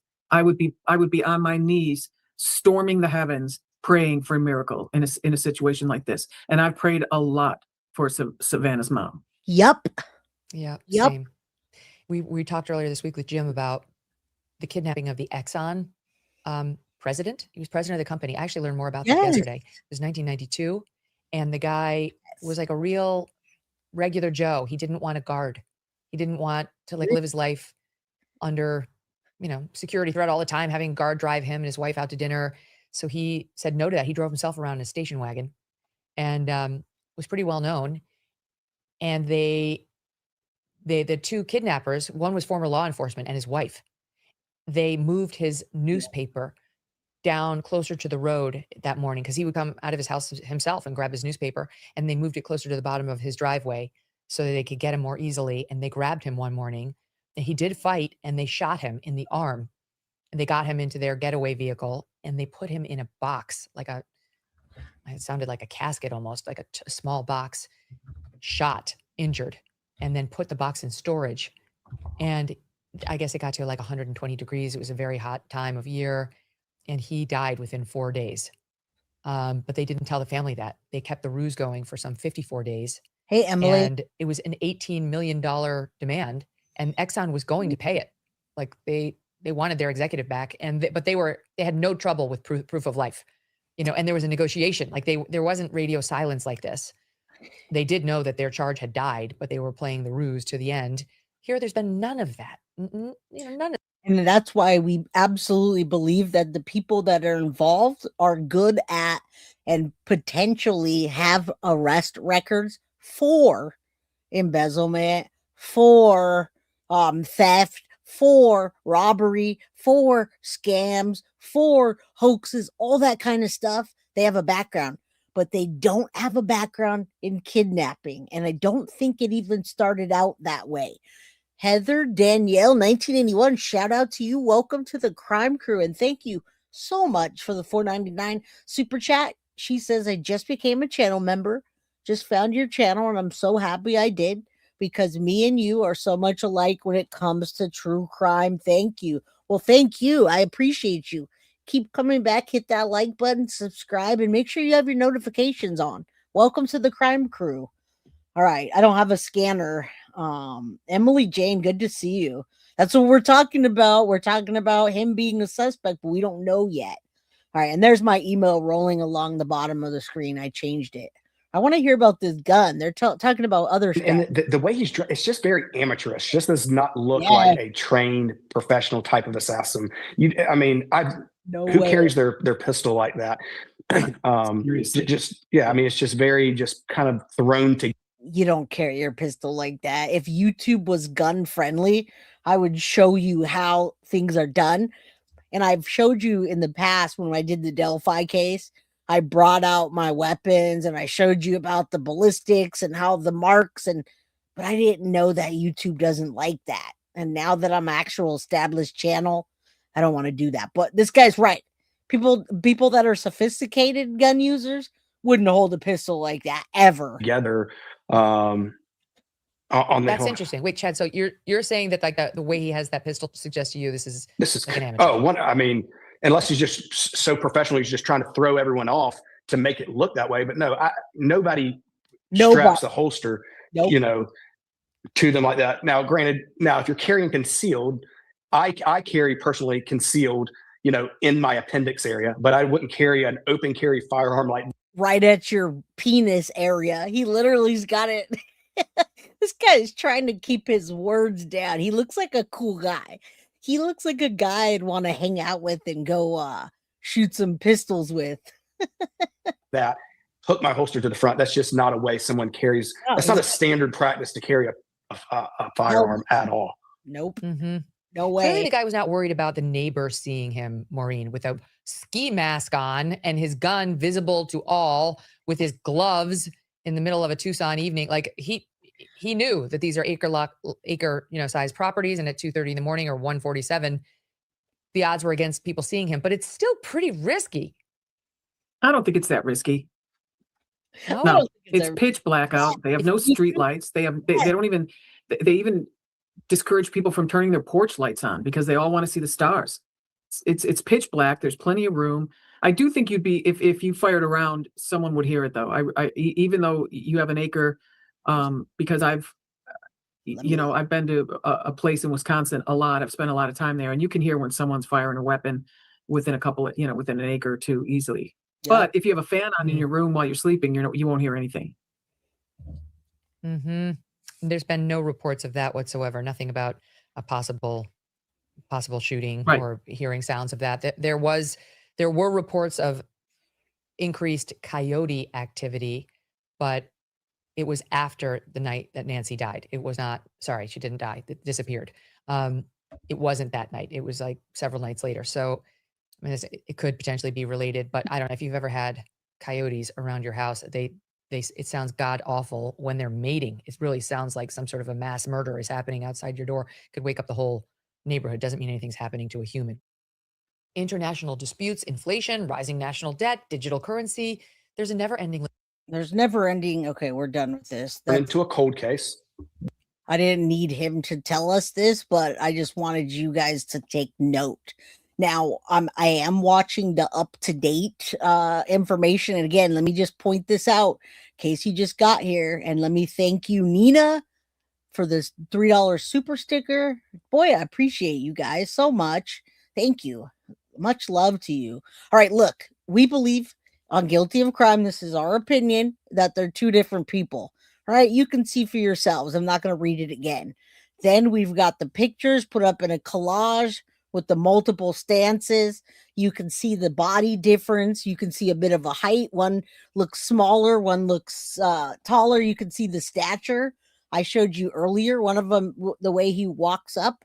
When he walked up like totally different than the first one that they're not acknowledging. So he didn't want to get his face on camera. He knew it. He put his head down right away. He knew exactly where he was going. He knew exactly where the camera was going to show. Okay.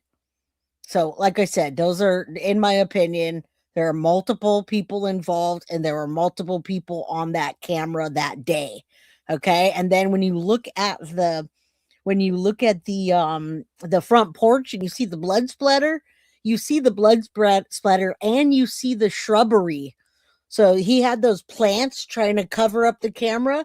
You can see some of those plants down at the door. They look like they got all old and, dried up. But if you look down at the bottom of the page there on the left, I don't see blood splatter or drops. So I'm thinking that they had to have brought her out through the front of the house, right? Just in my opinion, my thoughts. All right. Thank you so much. I appreciate you guys all. Now, Emily, did you get here late? All right. I'm going to show you guys one more time, but I'm going to go back to Jason Jensen's page and then I'm going to give you new information because Jason Jensen is my guy. All right. I actually told him that I'm his fan and he told me he's my fan. So we're going to fan for each other. All right. Jason Jensen said on Court TV, if any Politan investigates, they discussed the case and he asked why he believed the sheriff was searching Annie's home again. He's going to tell us why. Okay. But then also up here, and guys, if I don't know if he's single or not, he's 58 years old, no gym routine. He's a good looking dude. There's some eye candy for some of the ladies. All right. Now let's get to these pictures that he posted. All right. I want to convince Emily that it's not. And yeah, one of them has a backpack. What happened to the backpack? We're going to talk about that. But look here. Does that look like a white guy to you? To me, it looks like a female. And the mask The mask is different clearly than the other one we showed you, but once you see it, it's hard to unsee it. Look at the eyes, Emily. And I'm talking to everybody, right? Trick-or-treating. Look at the eyes on the left. All right. I'm going to go back to this one more time.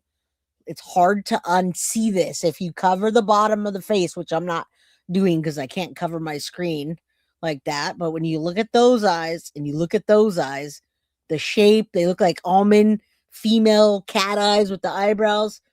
Light person, light, darker, wider eyes, more cat-like. I'm telling you.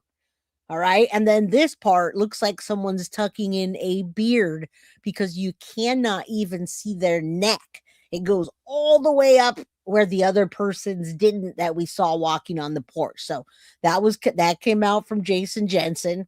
All right. I don't know if the guy changed in the middle or it's a female or what the hell's going on, but it looks different. We've been looking at it all day. We've been doing research all damn day. All of us. What's up, Free Beer? How you doing? All right. Now, what drew me to Jason Jensen is I wanted to find out what he said about this. All right. And I went to Nancy Guthrie's ransom VPI and I was like, oh shit, shoot. How did I miss this? It's a freaking all-star cast of everybody on YouTube. And trust me, most of us know more about the cases on YouTube than these newscasters. You guys have seen, you've seen Grizzly True Crime many times now on Vinnypolitan, Court TV, and all those shows. They want to know what we know. Okay, so now we're going to get into that. We're going to see what Jason Jensen had to say. I skipped the first 7 minutes because it's really just talking about what I already told you. Is this enough to prove they're the kidnappers? All right, let's go. A detail about an Apple Watch, and perhaps if it's connected, this second letter providing more details. But again, we have, none of that has been confirmed. Joining me, former homicide detective, host of The Interview Room with Chris McDonough. Chris McDonough is with us, as well as criminologist, private investigator, and author David Hayes. And guys, this is an all-star cast today. Jason Jensen's mixed in there somewhere with 10 other people that you're going to recognize. And you guys know Chris McDonough has been working hard on this case as well. Let's listen to what they have to say. All right, Chris, from your perspective, what do you need to verify that the people, the author of the note, is connected to or is the kidnapper, the abductor of Nancy Guthrie? And is this enough? So, Vinny, the first thing that jumps out is the FBI at the podium saying, we are aware of a note that has been received. The oddity in this almost immediately is 2 of those notes go to local news stations. Then, of course, the third goes to an entertainment company. So that gives us a little insight potentially into the personality that may be sending these notes. Or the personalities, because guys, kidnappers don't do that. They typically will send a ransom note, tell you to pay. And if you reach out to law enforcement, media, anybody, then your family member's a goner. They did this backwards. And we all know it, right? The BAU, in my opinion, crafted the response back to this person right now. And it hit 3 things. It hit empathy, proof of life, and now family point of contact. And so, of course, now we saw another response today. David Hayes, what are your thoughts here? Is this enough to prove that there's a connection here? Because it could be completely unconnected, could be connected. Nancy could be, unfortunately, not alive, or she could be captive. Right. I echo what Chris says. It's interesting about the choice of audience for the notes. So now listen, remember, there's been one person that's been arrested for an alleged fake ransom note, but that person is and was connected to Tommaso and Annie and directly texted them. Now, Brian Enton said a minute ago, FBI's elite hostage rescue team is in Tucson right now, and we're waiting on an update. Not only that, guys, thank you, Carly, the band, I've been telling you guys about the band members, that I think the band members are involved with the kidnapping. Well, guess what? Those band members just deactivated their socials Why would they do that? Why would those band members get rid of their social media? Is the heat on them? What? All right, let's continue. I hope you guys are hearing me because chat is just frozen. Classically, if someone's going to send a ransom note, they're going to send it to a family because the family is going to be responsible for the payment. They're going to decide whether or not they're going to give into the payment or not. And they would usually get law enforcement help. And I want to clear this up. Law enforcement did not say that the ransom note was paid. TMZ told us that there was activity in the Bitcoin account.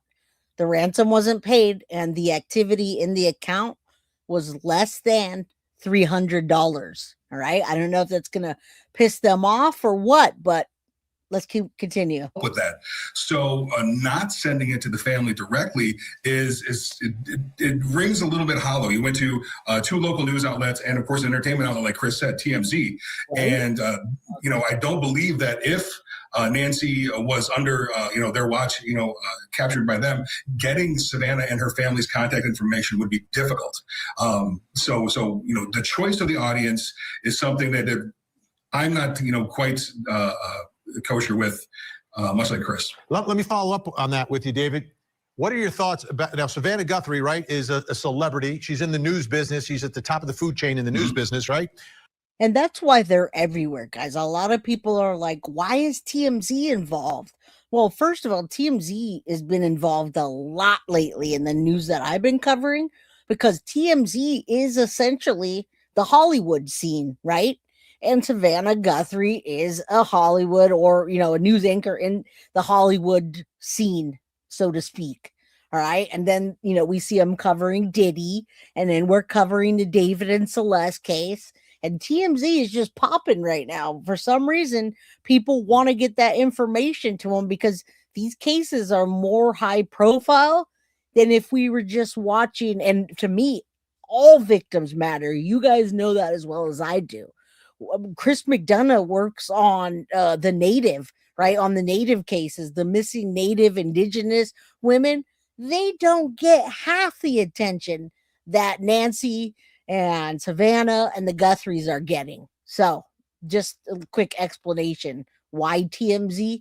Also, well, because the ransom note got sent to TMZ, of all things. Do you think it was purposefully sent to TMZ, knowing that TMZ is going to report whatever they can on it in a way that won't compromise the safety of Nancy? But does the fact that the note and demand itself is public, do you think they believe that may have put more pressure on a public figure to actually just hand over the cash? It's interesting, and I'm not sure if that's more impetus to hand cash over or the Bitcoin over, as the FBI has alluded to, is in the note. And I haven't seen the note, of course, but it's an interesting. And it's interesting because TMZ has seen the note. And Danielle, shout out to you, Danielle 92731. Hello. Welcome to the crime crew. How you doing? Sean Maury, I think the mom died in the family, and one of them possibly did this to extort rich sibling due to jealousy.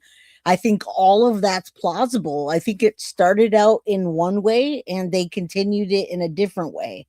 All right. I know it is depressing at times. That's why we come here and we discuss what's happening and we try to find out all the things. And every once in a while, Stack and everyone else, we joke and we laugh at some of the stupid criminals, right? Epstein files. Yes. How can I get around that? Right. I'm going to check my email. Let's interesting moment wherein it feels, because it came 4 days, I believe, after the abduction, 3 to 4 days after the abduction. So reasonably, did they know who they had? Was Nancy kidnapped because she was Savannah's mother, or is this a crime of convenience, or it's a crime of an elderly, well-to-do woman, alone and vulnerable, who's taken for this for whatever purposes, and then they find out later on that she happens to have a famous daughter, and that's where the plan is concocted to message the local news and then TMZ as an outlet. So there's so many unanswered questions. I would love to see the notes and be able to the part. I would love to see the notes too, but who can see them? TMZ. All right, let's go. I do want to show you though. I did get an email, and you can see the bandmates. I want you to see the bandmates because everyone's a bit confused. What do you mean the band? Who's the band? What's their name? And Chief Rocca, where you been? We haven't seen you in a while. You're fired. And he looked odd to me from the beginning, so nervous and off. Oh, yeah. Okay, let me show you this real quick. Let me show you the bandmates that were alleging. Well, we'll show you the bandmates that just shut down all their socials, shut down their social media, and were alleging have involvement. Okay, there's the bandmates. That's Tommaso. Look at the eyebrows, how they're cut. Look at his dark brown tone skin color. He does have a mustache, and he does have a little soul patch, and he does have a beard, if that's him. But then there's the other guy in the band that I was showing you that I believe is involved, and then this guy. So then if you come back here and you zoom in and you look at those dark eyes and the way the eyebrows are cut, I'm just comparing and showing you. Again, a crime crew member sent it to me, and I didn't want to not be able to show you. So got the more dark eyes, mustache, heavy, dark set eyes in the back. I mean, who knows? But there you go. Now you know who the band members are. Of course, they could remove mustache, but we've seen that. That's it. That's him. What are you talking about? That's Tommaso in the back. That's not who? What's up, Wolfpack? How you doing? Good to see you. All right, let's keep going. I just wanted to share that, whether or not you agree or it's not or it is. I'm not going to share my email. Sorry about that. I got to remove that. But that's just what somebody sent me, and I appreciate it, just to give y'all a comparison. Now let's talk about this. Are we going to get her back today? Are we going to see Nancy Guthrie today? Language and break down word usage and choices like that. We haven't seen that yet, though. Let me ask you, Chris, is there any chance this is anything other than a kidnapping for money? Could it be a breaking and entering that went south, and they're just looking at Nancy as potentially?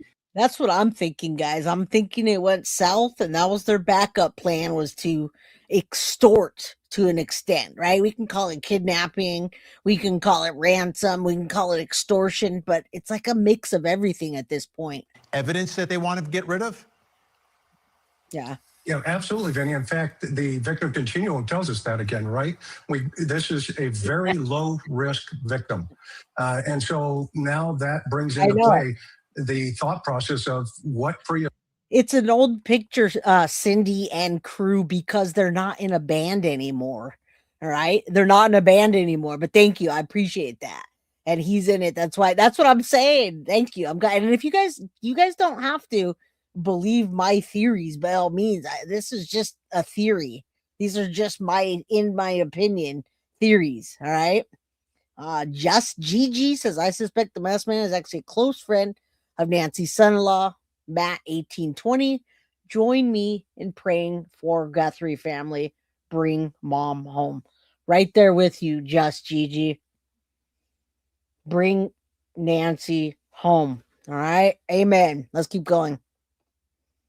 Association, between the victim and the offender. Where did they cross paths at some point? So to answer your questions, absolutely, that's a possibility. And Dave, we have about 20 seconds left here. Your thoughts on that? I would agree with Chris. This could have been a break-in for money or her prescription medication, and just gone horribly wrong. And later on, find out that maybe there's some leverage, some bargaining power in her children. Big thanks, David Hayes. Great to have you on the program. Chris is going to stick around. Coming up next, will there be another communication from the author of the ransom note? All right, let's keep going. Warriors at age 5 million build, powder blue, rings after 22 hours. She's 84 years old. Her health, her heart is fragile. She lives in constant pain. Nobody's eliminated, but we just really don't have. Nobody's eliminated. And you're right, too, dog. I heard Tommaso had huge gambling debts. And you ask, can they possibly owe mother money, inheritance? Ding, ding, ding for all of them, guys. Remember, they just bought a $650,000 house. Now, that's not a lot here in California. In California, $650,000 is a piece of shit shack. But over there, they spent $650,000, and rumor has it, guys, that they haven't even paid their mortgage once yet. Okay? So keep that in mind as well. Keep that in mind that they need money. They're desperate. They're the ones that are 10 miles away from her and probably have to carry what I call a burden, it seems, to take care of their mother. Yes, I am going to CrimeCon, guys. CrimeCon is in Las Vegas 2026. Please join us in Las Vegas at CrimeCon May 29th through the 31st. I'll give you guys more details later. How could a family member really think they can get away with it? They would have to unalive her because she would know. Well, that's why I don't think she's alive. And I think the ransom was an afterthought of their mess up. All right.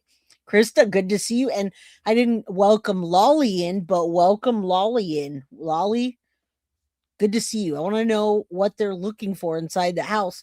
For 40 minutes, they think there was a specific item. That's what we want to know, but they're not telling us. Let's listen to this. There's a lot of clues in here, however. Enough to say, this is our suspect. This is our guy. Everyone is looking for you, Mommy, everywhere. Savannah Guthrie, in her message that she posted on Instagram and reaching, which we've heard about. Terms that were set. The terms that are set are null and void at this point because they never reached back out yesterday.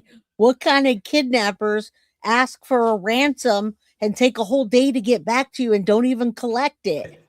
Here are the terms. There's other information in there, I'm sure, about exactly how to transfer the money into some Bitcoin wallet and you know, the return of Nancy. But they say this is it. You're not going to hear any more. Take a look at this, a message from the sheriff on February 6th. After those comments from TMZ, the sheriff's department said the FBI and Pima County Sheriff's Department are aware of a new message regarding Nancy Guthrie. Investigators are actively inspecting the information, providing the message for its authenticity. And as I said, after they got that note, or after the public was notified that they had received this note, something also happened back at Nancy's home, where the media is pushed away and a lot of investigators are at the house. That's what I'm about saying, that? John. I'm saying that. Now, too. this new note sent to one local station. TMZ didn't get it. One of the local stations got it. So the process will. Now, listen, you're right, Emily. They already tracked it.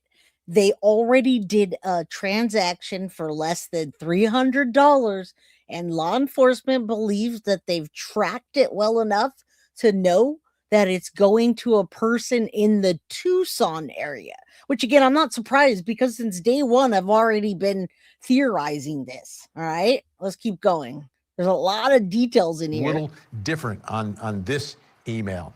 And that brings us to the next question in our investigation. Will there be another communication from the author of the ransom note?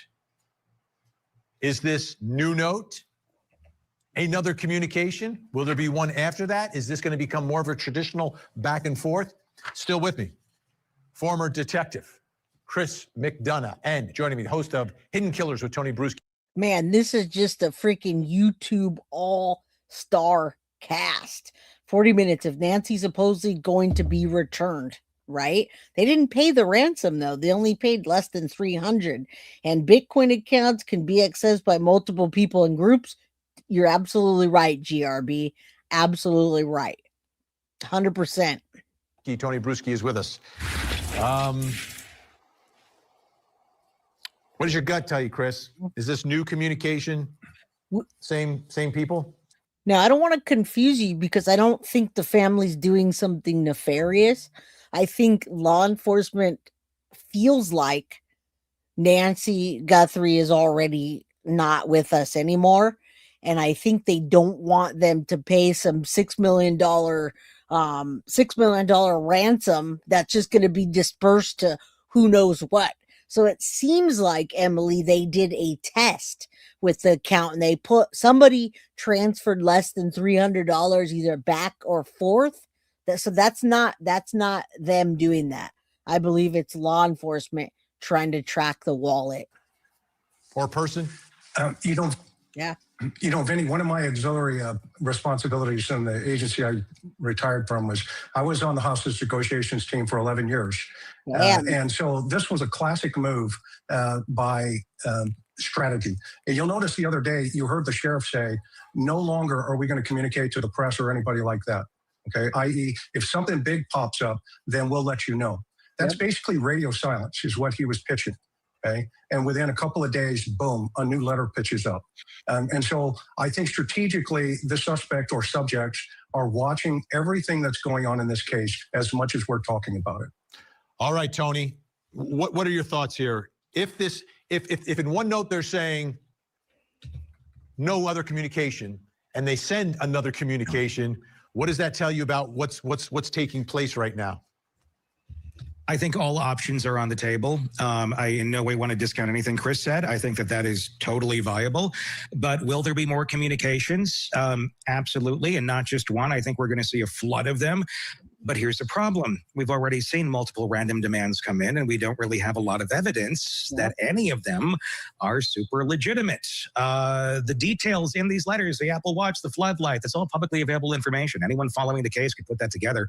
And maybe there's more behind the scenes. I'm not saying that couldn't be a possibility. When you have a high-profile family, a story getting national coverage like this, and the promise of possibly a massive payout, you're going to attract opportunists. That's just reality. So, yes, more notes will come, more demands, more deadlines, more. But I wonder how they're analyzing these documents, or I wonder how they're analyzing the notes and comparing if it's the same person that's actually writing them.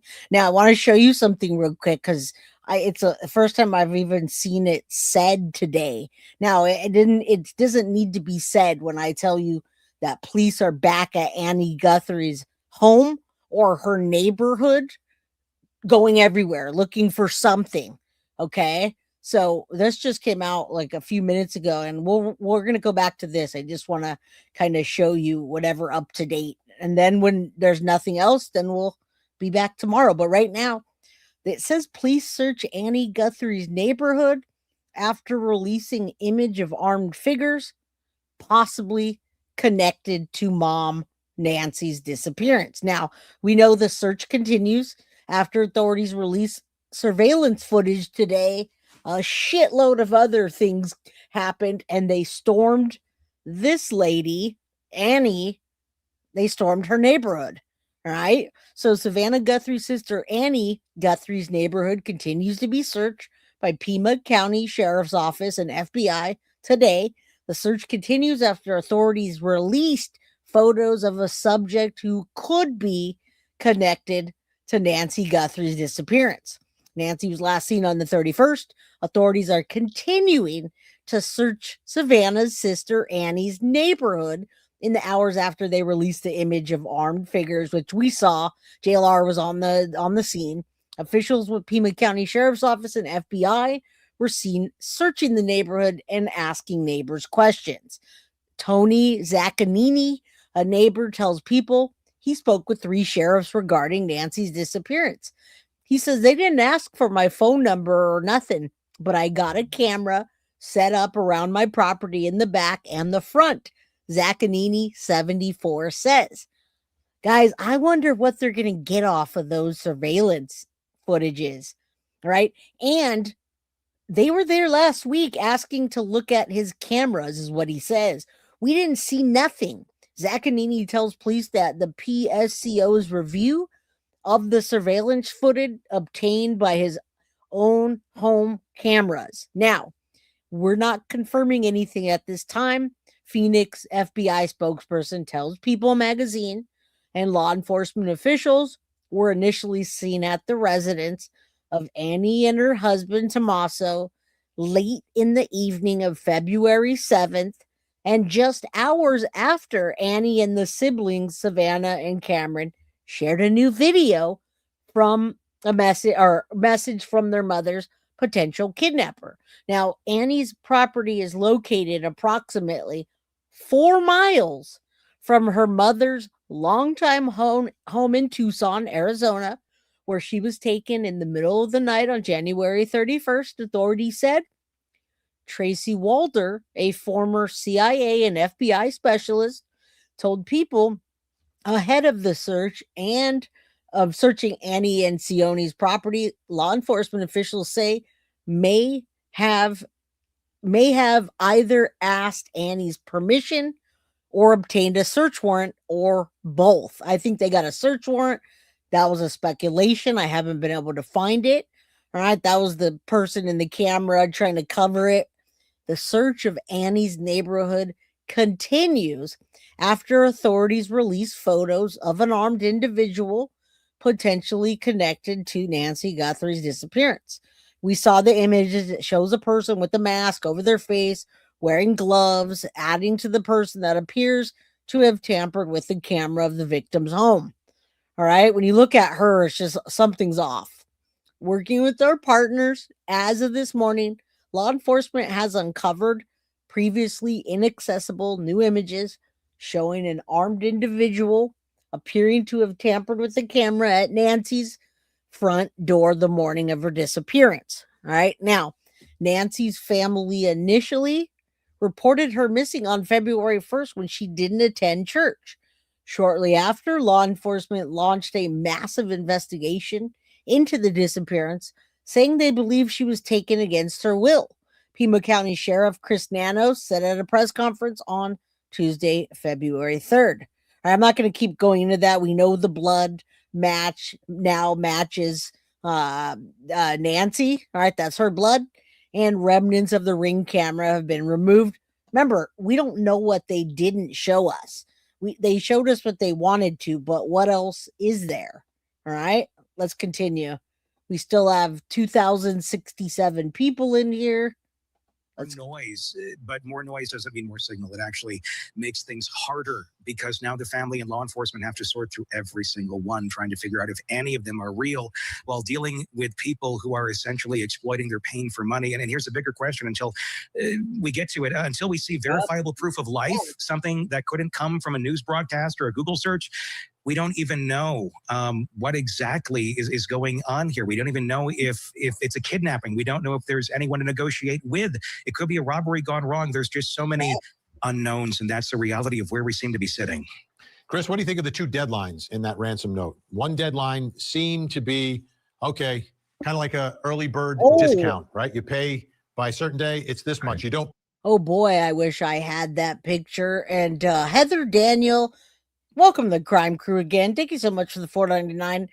Danielle or Heather says there's also a photo somewhere showing a backpack that Annie had on a trip. And guys, Heather says it looks identical to the one that we're seeing. If anyone can find that picture, if they haven't already taken it down of Annie backpacking or with a backpack, let me know. Girl, oh my God, it's Annie. I've been saying that since the beginning, but it's in my opinion. I don't want to get sued. All right. You can't sue me because I don't have anything to sue me for. You can sue me for my super chats. It's Annie and husband. Annie Strange AF. That's what everybody says. All right, let's continue. Pay now it's this much, and if you don't pay on Monday, Harvey Levin seems to be indicating that, yeah, that's going to be the end of the road. So the clock is ticking here. What do you make of these deadlines? Well, I think that shows the lack of criminal sophistication in relationship to what they really know or what they really want, which again, that points us back to, the very initial point of contact, i.e. the house. When we think about why you're going to take an 84-year-old woman out of a house and then come in with a payment plan in relationship to why you're going to give that person back, it really does cause us to go into this territory where you go, is this even legit? Okay. And remember, he said he was a hostage negotiator for 11 years. And I have a ton of videos that I've been watching today with all kinds of either hostage negotiators that still do it or ex-hostage negotiators. And everyone says the same thing. This is sloppy. They haven't done this before, more than likely. And there's multiple people's hands in this pot and they're messing it up, right? And so I think that's where the law enforcement, the authorities are running two parallel investigations here. They're taking this very seriously, but they also have the other side of that coin. And I think there's some serious criminal investigation going on. Yep. And Tony, if in fact, well, we know a couple of things, right? A new note is received. We also know that the media and folks have been pushed away from the house because investigators are back over there. Do you think there's a connection? Do you think there's something in that letter that perhaps they're mentioning things in the letter that they're now looking for in the house? I do. And it doesn't necessarily mean that the letter is legitimate either, but I think we're operating on hope here at this point in time. If you have the possibility that there could be something there in that letter that can match up, that they are going to go and try and cross-reference, that's what they're doing. That's why they're rushing back. I'm going to guess it has something to do with that letter. And we don't know if it's cross-referencing correctly, and it is showing, okay, there is some legitimacy. And isn't the timing strange? We don't believe in coincidences around here, do we? Now we've got 2 or 3 coincidences. The first coincidence is that hoaxer, guys, the hoaxer / kidnapper. All right, Carly says breaking news. Breaking news. FBI tells Fox News, Sean Hannity, there's now persons of interest in Nancy Guthrie's disappearance after substantial progress. And the number one question, Carly, is who?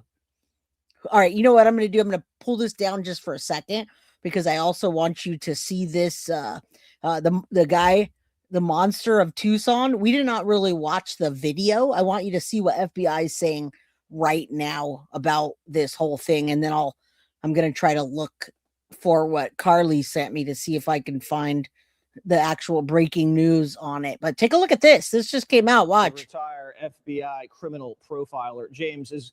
We know we're seeing a lot of heavy artillery going to this location. They should be there momentarily. What about all the activity at the daughter? So this is happening right now at the daughter's neighborhood / house. And this comes after, remember, we've got a hoaxer that got, we've got one coincidence. We've got a fake ransom that's sent directly to them. And then with the next release, as soon as they got that letter, all of a sudden they stormed back. There's SWAT and there's the vans in that area now. Okay, so this is all just breaking news. I'm going to try to find out who the suspect of interest is while we watch this. House. There seems to be an overwhelming amount of FBI and police officers there going door to door. Yep. Yeah, Jesse, there's a lot of coordinated activity taking place today, probably over the last 48 hours, ever since these video pictures and have become present and shown to the family. They're denying they know anyone that looks like that. We believe them, but something else is still attracting police. Now, apparently, bomb squad, as you said, and even the SWAT teams up to Annie's house for whatever reason. I don't know how big their property is, what kind of neighbors they have around there. Do they have problem neighbors? Is that someone who they're suspecting may be involved here? I know the family can't be ruled out, but the bottom line is with these videos, the monster of Tucson, and we finally seen his face. All we got to do is take that mask off, and I think that may be coming sooner than later. What did you see in his face? You saw a little mustache, some pretty well manicured eyebrows, they're saying. What if the eyebrows get it going again? Isn't the eyebrows how we caught Brian Koberger? You remember the one witness said, I saw bushy eyebrows? Ta-da! Yeah, he has. I can't do that though, Claire. I got other stuff. I love Grish, but I don't want to use his content because every time I have used his content, it's just not good. So I don't want to do that to him, but thank you. I have been watching his coverage. It's phenomenal, but I want to let him get all the clicks and likes on it. All right. Breaking news. I know there's more breaking news, guys. This is coming out too. This is breaking right now. Yeah, and I said all along this person was mission oriented to successfully complete this abduction, which he did. But looking at this video, it looks like it wasn't implemented all that smoothly. And this may explain now why there was that missing 41 minutes or so that this person may have been in the house. I don't think he's clever enough to put like a fake mustache in there or fake eyebrows of some sort. I don't think we have that level of sophistication here. I also don't think, he's the guy that rips off the cell phones in the subway or steals the car, then turns it over to the big boss. They get $50 for what they do. If there is a second person involved, if this by chance is an actual kidnapping for profit, then this is just the muscle that goes in the door. He may have some muscles, but from what I'm seeing, how this guy is interacting on this camera, not too much in the way of brains, including how he's carrying the weapon, the backpack, which looks like a parachute. Who knows what else is in there? He should have duct tape or black electrical tape to put over the camera. Instead, he picks up some flora, out of the garden. There's just nothing that makes sense about this guy, except that he's not a professional home invader or abductor in that regard. This is probably his first time, depending mostly on movies and TV shows, and not the very good ones either. Yeah, I think you're absolutely right about that. But if you were putting a guy up to something like this, why would you just send one guy to get an 84-year-old woman? Wouldn't you send more than one person? Yeah, I mean, we've talked about that. I have certainly in the last week on various forums. And what we can't see in these videos, at least so far, is any car in a driveway. I'd be very surprised if there was no vehicle involved. I mean, I don't know if this guy could walk with someone. I heard you talk about the fireman's carry later on, or straight out, like someone else would carry the 150-pound Mrs. Guthrie. But as goofy as this guy looks. And guys, I promise to get to you. I'm not ignoring you. It's just my chat. There's 2,133 and it's coming through slow. So I promise I will not forget. D4 2025. Thank you so much for the $49.99 super chat. You say best coverage. I mean, I'm gonna take that as a win. Thank you. I appreciate you. I mean, I'm a new kid on the block, but thank you. And I do have the breaking news after this, so we can track who the suspect they are naming is, and have they named it? On video, I mean, he may be a loner. I hate the word lone wolf, but just someone who came up with this in his mind, probably with psychological issues. I'm not trying to give a criminal defense here, but he probably has some issues, even picking up flowers, holding them up to the phone. At first, I thought maybe that was symbolic or ritualistic. I don't believe it's that. It says they did the electrical tape was buried too deep in the bag, and he couldn't get it out then, so he just put the flowers up, and then somehow eventually got the camera itself off the wall. Yeah, the flower move, that was pretty silly. James, thank you again for coming on Jesse Waters Prime Time. Hey, Sean Hannity here. Hey, click here to subscribe to Fox News YouTube page and catch our hottest interviews and most compelling. And Sean Hannity, we want to talk to you and hear what you have to say as well. So I'm just going to bring this up really quickly for you guys so we can check out some of the news that is being reported. So Michael Ruiz is reporting quite a bit on this case. And 11 minutes ago, Michael Ruiz says breaking news. FBI Director Cash tells Fox News, Sean Hannity, there are now listen, persons of interest in Nancy Guthrie's disappearance after substantial progress today. Okay, so 11 minutes ago, Fox or FBI, this is from Director Cash, FBI director tells Fox News that they have persons of interest. Now, make sure you guys take a note of that, okay? But if you take a note of that, thank you, DeFore 2025. I appreciate that so very much. Listen here. They wouldn't just say that. This guy wouldn't just say that. Mike reports is credible. He's been there all day, but who is it? Everybody else is asking that too, right? I'll repost it on mine, but everyone else is asking who.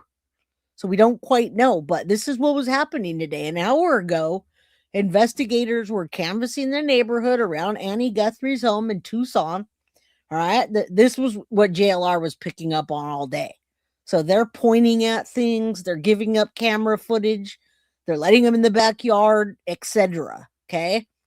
Again, an hour ago, it says no coincidence.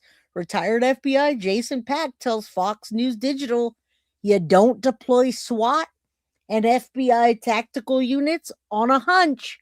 In the Nancy Guthrie case, when those units roll out, it means the lead has been vetted to point there is a reasonable possibility of high risk situation. but deployment doesn't mean resolution. All right. So I want you guys to understand that something big is on there. Carly, did you confirm this? I'm going to read this, guys. Breaking news, KGUN Channel 9, the Pima County's Sheriff Department, with assistance from the FBI, has detained an individual for questioning in connection with the abduction of Nancy Guthrie. A law enforcement official briefed on an investigation told ABC, and I'm waiting for the next text. I have it on so you can hear me. Okay, and I'll check my email as well, but I'm doing the best I can, my friend. Okay, so you gave me that. Okay, so let's take a look. Breaking news. Okay, so we saw that. We saw the breaking news there, okay? They're saying they've got a person of interest, and I say you're right. They do. It's now confirmed. Let me remove this and pull this up here. Check this out, y'all. Breaking news. Legit. World news tonight. ABC World News. Breaking. Pima County Sheriff's Department, with assistance from the FBI, has freaking, and they didn't say freaking, I'm sorry, I apologize, has detained an individual for questioning in connection with the abduction of Nancy Guthrie. So somebody's in there has been detained. I heard that they detained them. I said they okay. And then there's an ABC News article. I think that's the one I have. There's everything everywhere. Oh, interesting. Okay, hold on. So, this is a whole new article. Person detained in connection with the abduction, guys. All right, let's see if they tell us any more, because this is the actual link. Let's come back over here and remove this. And I just want to show you something. That person sent me a picture of Annie's backpack. And guys, it could absolutely be that same backpack. Look at this.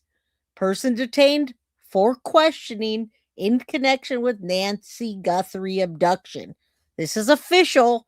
ABC News, 6:20 p.m., February 10th. Now, my time is 6:30 p.m., so this was 10 minutes ago that this came out. And here's the breaking news at this hour. I'm just waiting for this to finish playing the ad, and then we're going to go. All right. Pima County Sheriff's has detained an individual for questioning, and we're going to hear about it soon, right? Now, listen, guys, the individual was detained in a location of South Tucson, the source said, and law enforcement is preparing to search a location associated with that individual. Okay, so they're also going to go over to another place because they believe that that person is connected. And again, earlier I read it properly. They said persons of interest. All right, and you can see it here, individual detained. I'm just waiting for this damn ad to stop. All right, so they were detained, and I don't want to mess this up and have to start over. So development followed the first images released of a masked man approaching the neighborhood. This is what's breaking it today, guys, is the fact that they let these pictures out. I'm sure they're getting a ton of information. And then they've been out there canvassing all day and getting people's footage, etc. Right, so now we're streaming every weekend right to you with an all-new show, an all-new view, special for the weekend. Oh, come on. We just The waited. Weekend View, streaming on ABC News Live, wherever you stream. Take a little time to enjoy the Weekend View. See you on the weekend. Now All right. streaming Saturdays. Oh, come on. I've been waiting for this breaking news. Is this what it is? Murder mystery. Sex betrayal lies. I guess this is it. True crime stories 2020. All right, if they don't With the midterm elections looming and President Trump's renewed focus on the results of the 2020 election, House Democrats and Republicans debated today over the sweeping GOP voting bills Congress is set to consider in the coming weeks. President Trump, in particular, has pushed for the SAVE Act. All right, well, we're not listening to. We don't do politics, so I'm going to continue reading because the breaking news is that the individual that was detained in connection and then comes after first images released. Okay, so there's obviously just an article, and yes, absolutely, the person in the video. Oh, I want to show you that. Sean says the person in the video is Annie. Sean Maury from Alaska is calling it. Fucking pay me. Just kidding. All right, let me show you something. Let me show you that backpack real quick because I want to double check for myself. Let me take a look at this article. Make sure I didn't miss anything. So we got individuals detained in South Tucson. And that's it. That's the breaking news right now is they have somebody detained, guys, and they're coming in on their house to search it. So, what does that freaking mean for us? What does that mean for Nancy? Is Nancy going to be recovered today? What do you guys think? All right, so that was did I miss it? Oh, the backpack. Let me show you the backpack real quick. It's hard to tell in this picture, but I'll try. Let's pull this down. All right, let me look. I'm investigating right while we're on the scene because I don't know. All right, that was sent to me. Nobody wants to fight with nobody's mama, and then 50,000 on the line. I'm sure they're getting flooded with calls. All right, ABC Raven Muir breaking news. All right, they caught the masked guy walking down the street, and they have dark SUV as the vehicle. What's up, Rocco? Okay, so I'm just looking at that backpack that somebody sent me a picture of, and it's kind of hard to tell because it's all grainy, but I do see the backpack fit and the line. I mean, the other one doesn't have colors too much. It's got like some brownish straps. All right, so look at that, and then I'll flash to this. So that doesn't look like that backpack. If you look, I mean, the straps do. It's just hard to see it in color. So look at the straps and then look at the straps. Those straps have a strap going down the strap, if that makes sense. So I'm not really seeing that unless it's just me being colorblind. So there's a strap over the strap, and I don't see that in this image here. Yeah, there's no black line going down it. So I'm going to have to say right now that probably that's not the backpack. And let me try to, I could find the ABC breaking news, but let me not keep you guys trapped here while I'm just swarming around. I normally have my show ready to go, but when it's breaking news, I got to go all over the dang place. All right. So let me play this while I find you more breaking news here, or these are just, wild claims that are being made, hoping that it turns into something. We don't know the answer to that, but I truly believe everybody is trying to exercise every possible lead they possibly can to the furthest extent that they can, because the goal here is hopefully to get Nancy Guthrie back home safe. All right, Chris McDonough, The Interview Room. Thank you so much. Check it out on YouTube. Tony Bruschi's going to stick around. And yeah, you guys got to remember that nobody is arrested officially or any of that. All right. Somebody being detained isn't arrested. It also doesn't mean they're guilty. All right. They're innocent until proven by the law. Okay. So hopefully they'll get enough information to either charge that person or to get that person to flip on everybody and talk. You guys know the first person that talks to law enforcement and spills it all usually gets the best deal. Okay. So my phone's just going up all over the place. It's wild. I'm doing my best to not be all over the place with you guys. Still to come. Will Savannah Guthrie and her family pay the money before Monday? And we know they didn't now. They did not pay anything. They paid less than $300. And I think it wasn't them. I think it was just a test. Front steps, and investigators are analyzing possible ransom notes that reference specific details about her and her home, even as the legitimacy of those notes remains unconfirmed. Despite extensive efforts by local law enforcement and the FBI, including reviewing surveillance footage, license plate readers, and digital data, no suspect has been identified, and Nancy's whereabouts remain unknown. Savannah and her family, supported by national attention and a growing reward, continue to plead for her safe return. So the original ransom notes, and it was, we believe, again, the same notes sent to 3 different news organizations, had some terms and demands on it, including a ransom amount, which we believe was to be paid in Bitcoin. TMZ founder Harvey Levin said this on Fox News' Hannity.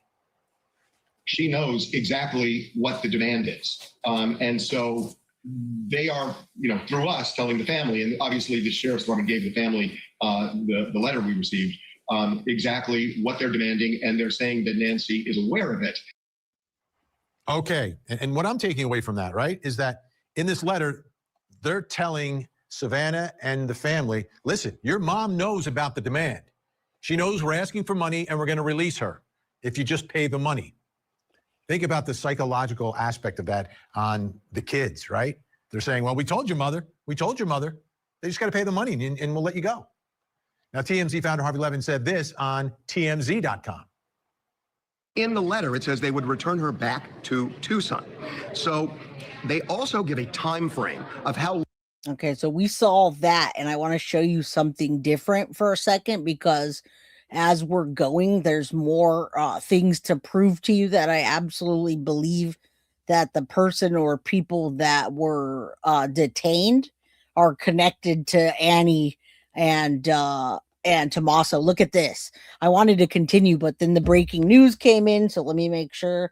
Maybe they're waiting on DNA. Who knows? Regardless, there's activity going on. All right. FBI was been there all day and tactical. All right. Harvey Levin says last 50 minutes, they've seen activity in the Bitcoin account. That was not them paying the ransom. That was less than $300 just to do a test, I believe, in my opinion. And then look at here, guys. We've got Pima County Sheriff Search and Rescue, and the other search and rescue, now SWAT team, is around the corner from Annie's house. 2 more search and rescue trucks developing. 2 SWAT armored vehicles just departed from Pima County parking lot, and we're heading towards Annie's house in search for Nancy Guthrie. All right. So this is not a coincidence that they're back in that neighborhood and someone has been detained. Any thoughts on this? But the backpack, somebody says this too. Look, the backpack in the Guthrie case is packed with a Starlink mini that can be used anywhere in the world. The Wi-Fi signal is only good for up to 100 feet. We use these in road racing. The Starlink system does not ping cell towers. This person is out in the desert somewhere way off road, sitting under a tree or shelter with complete internet connection, probably working alone. This guy's saying maybe you'll get the message, maybe you won't. There's a lot of experts I see on the case. Probably best to call Elon Musk. That's funny. That's ridiculous. But anyway, let's keep going. Okay, so LL Bean shirt outside of Nancy's home in Tucson. That was on February. Oh, I wanted to show you this is what they were doing today, basically. That's all they were doing all day, was walking around and getting information all day long. So right now, the Pima County are searching Annie Guthrie's block. They've been all over. There's the sheriff 5 hours ago. Again, talking to more neighbors. And then again, there's that backpack again. All right. We don't have the color, but there's the porch. I'm trying to see if I see anything. That one looks crazy scary. And guys, where's the backpack in this pic? I agree. Where's the backpack? You almost can't even see his eyes. There's got to be more than one person involved in that. That cannot be, in my opinion, the same person. Take a look. All right. Take a look. All right. Anything else? 10 minutes ago. Anything else, guys, besides 10 minutes ago? I don't know. So he walked off, and then he goes and grabs some shrubs. That's not very professional now, is it? All right. Although we see a possible gun in the doorbell, sources tell me they don't suspect. Oh, no, I don't think anyone was shot. And then there's a ways on the newly released camera footage. I'd like to hear this just for a minute. In this case. Right. All right, Randy. So the FBI just released these surveillance images from Nancy Guthrie's doorbell camera showing someone in a ski mask at her front door the night she went missing. What do you make of these photos? Well, first of all, I'm really encouraged because this is the first really big lead in this case that we have been made aware of. Now, the clothing is really unusual. The massive gloves that he had on, he wasn't taking any chance with fingerprints. And so that's significant. It also looks like, I can't be 100% sure, but it looks like he's got a gun as well. It looks like a holster and the butt of a weapon sticking out. The ski mask, of course, is to cover his features. But look at his clothing too. It almost appears that he's got something under the clothing, it's a possibility that what is under that clothing is body armor. So this is a really significant break in this case. And from the clothing, there may be someone that may be able to identify it, but this is a big lead. Happened today. All right. What we've been experiencing. And I'll tell you, I had trouble working all day. All right, 10 minutes ago. I'm trying to play it, but what did you send me? Hold on. I'm trying, guys. I appreciate you guys, everybody's help, but I'm doing my best here to go with everybody's stuff and make sure that it's verified. So more breaking news on the person that's detained. Let's take a look. Thank you, Synth. Like I said, I'm doing my best for all of you. I appreciate you. I see there's a lot of appreciation from everybody. Person detained for questioning in Nancy Guthrie case. This is breaking news, guys. Let's go. Thank you, Synth. Now reporting, David Muir. Good evening. We're coming back on the air this hour because there's been a development in the search for Nancy Guthrie, the 84-year-old mother of Today Show host Savannah Guthrie. The Pima County Sheriff's Department, with assistance from the FBI, has detained an individual at this hour for questioning in connection with the abduction of Nancy Guthrie. Again, a person detained. Hold on. It's okay. I want to make sure it's normal speed. In connection with this case, a law enforcement official briefed on the investigation, telling ABC News. I want to bring in our chief investigative correspondent, Aaron Katursky, live in Tucson. Aaron, do we know where this person was detained? This individual was detained in connection with Nancy Guthrie's disappearance, according to the law enforcement official, David, south of Tucson. A specific location was not disclosed, but we know that a SWAT team had left the Pima County Sheriff's Department heading to point south, and at a location south of Tucson, a law enforcement official tells ABC News an individual has been detained in connection with Nancy Guthrie's disappearance. David, this development comes on the same day the first images of an individual approaching Nancy Guthrie's home were released, and as authorities continued to search in and around this neighborhood where her home is. We saw them searching a drain pipe, conducting other investigative steps today. But the breaking development here now, David, an individual has been detained for questioning in connection with the disappearance of Nancy Guthrie. Aaron, stay with me here. Aaron with us live from Tucson. We can show the audience the video now of the person, the subject that the FBI had released video of earlier in the day. This was the first time we had seen. And the reason it looks like boxing gloves, guys, is because the law enforcement says that they used the 9mm thick gloves, and it looks like they put multiple gloves on. No glove, no love. Right? That's why it looks like a boxing glove. No glove, no love. And then we saw a flavor saver earlier, right? But by the way, all jokes aside, guys, let's say a prayer that Nancy Guthrie is brought home safe, okay? It's good news that they obtained a person of interest, and I really do hope that Nancy's alive. I hope they cared enough to really keep her alive. But here's the problem is I feel like it was such an afterthought in the case. So I don't know. The development of this scope in this case, someone at the door. This was video retrieved from that Nest camera after the FBI worked directly with Google. And Aaron, just to be clear here, this person detained in connection with the case, authorities are not saying if it's the person that we see in this video. They're also not saying this is a suspect. They're simply saying at this hour, a person detained in connection with this case. Yep. They are only saying that it's an individual detained in connection with the case, not calling the person a suspect or a person of interest, not saying there's any connection at this point with the images that were released.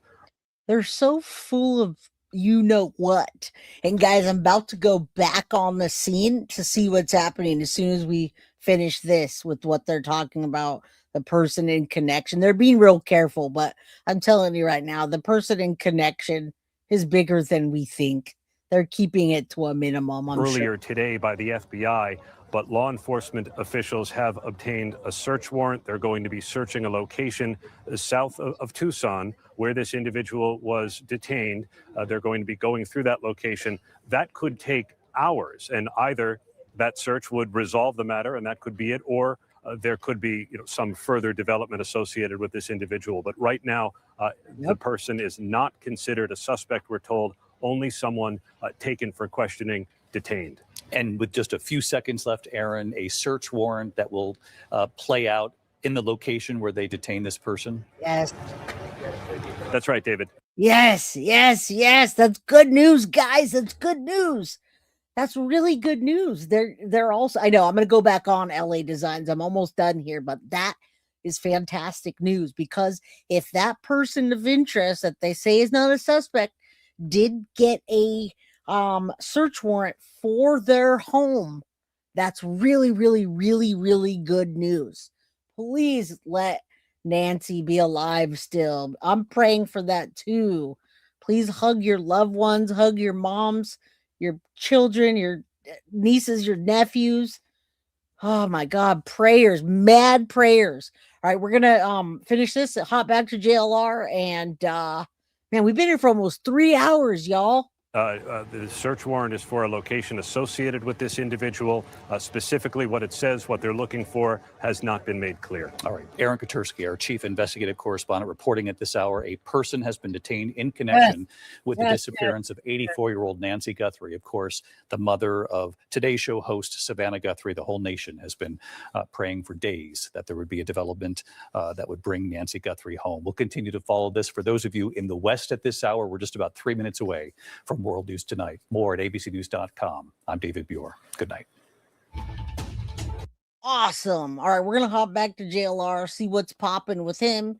If there's not a whole lot, I'll hang for a little bit, but there's no reason for me to just be restreaming his stuff unless something's going on. I mean, so let's hold on. I asked somebody what the church is. Look, I asked.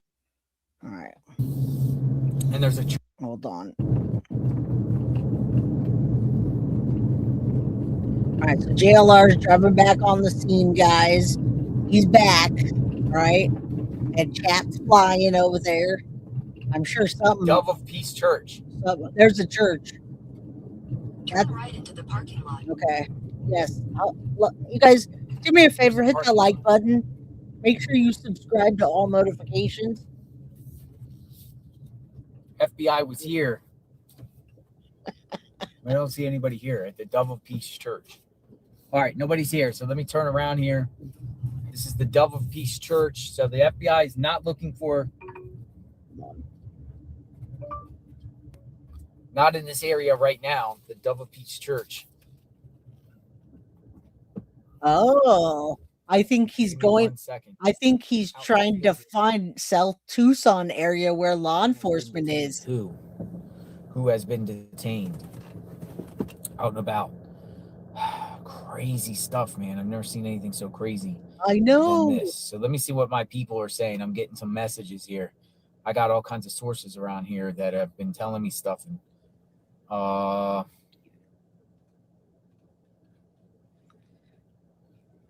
somebody said the name DE.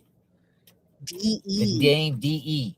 Now, I will tell you straight up, if it's DE, I will donate the entire $50,000 reward to Border Patrol and ICE if it's DE, because I have documented proof a while back communicating with Pima County Sheriff's Office about DE and got responses by Pima County Sheriff's Office inquiring and want to know more about DE. If it's him. If it's him. Who is it? It's killing me. If it was him, I will donate the entire $50,000. Oh, wow. A lot of people think it's DE. Damn. But it might not be him. You go, JLR. Have you heard his name? Nope. I'm trying to figure out what that is. DE. Man, DE's like basically going viral right now. But I mean, I personally saw the stuff. People don't think it's him. Who's DE? Talking about DE. Some people think it's him, some people don't. I don't personally think it's him in the footage, but I don't know. What do you think? I don't know. Who is it, man? Name circulating. DE. DE. But I will say, and I pretty much put it out there, you know, I communicated with Pima County Sheriffs days ago about DE, and someone from them, who was it? Let me see. Anybody? Somebody's honking. Who's DE? Somebody's watching me. They're honking. Let me see if I can get that email. If I'm logged in on my email on this phone. DE. Might not be. Open in Gmail app. Hold on. I'm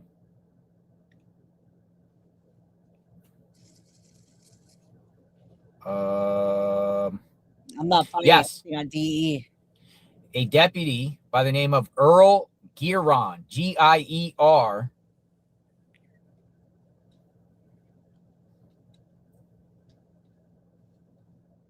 responded back to me. A deputy named Earl and wanted more information and left me a phone number. Okay. So who's DE? But I emailed him back. Anybody? No, I'm not saying it's the guy. Oh, Dominic. It is. Whoa. Shit, I knew you would know. Whoa.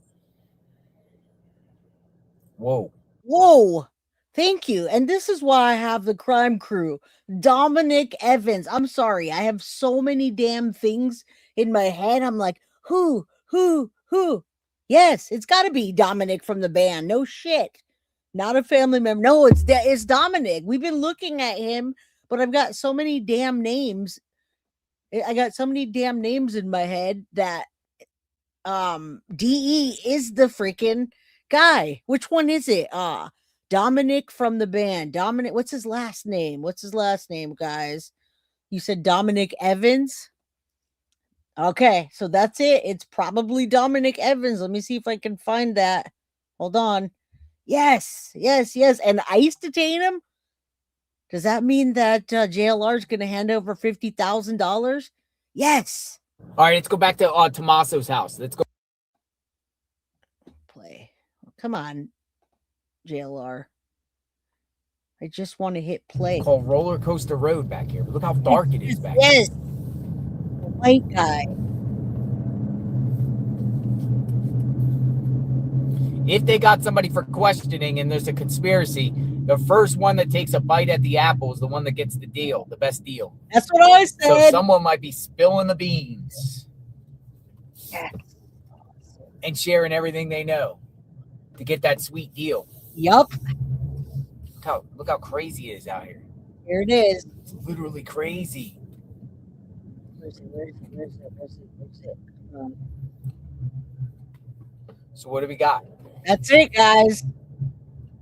I'm going to pause this. This is it. I'm also seeing other videos of the same thing. Here's DE, guys. I couldn't even remember who it was. That's it right there. That guy is DE, right, guys? Because I'm looking at other channels and Dominic Evans is the band member. It's not a family member, but that band member is connected to Tommaso. And not only is he connected to Tommaso, but he's also connected to Annie. And guess what else? Who else knows? Listen, I know I did. We did. Who else knows the way around Nancy's house, how to get there, what pills she takes, that her heart is connected to the, it couldn't have been DE that knew all that. Yes, the eyes. That's him. That's him. That's DE. Thank you guys. Dominic Evans from the band. Yes. You guys are awesome. Who's the masked man? I believe it's Carrie, you're asking me, and I believe the masked man is absolutely Dominic Evans. Yep, there it is. All right, let's watch some more JLR, and yeah, I think they're all going down too, Fredo. I know it's an old pick, but I'm just telling you, it's still DE is exactly what JLR is saying, and it's what we've been researching. All right, let's go back to him real quick, since he just gave us the little key note there. I didn't know even who that was. See how it's pitch black out here? And she's like, mute it. Okay. But that's nice. Let me find something out here a minute. I'll be right back. Where's everybody going? Yep.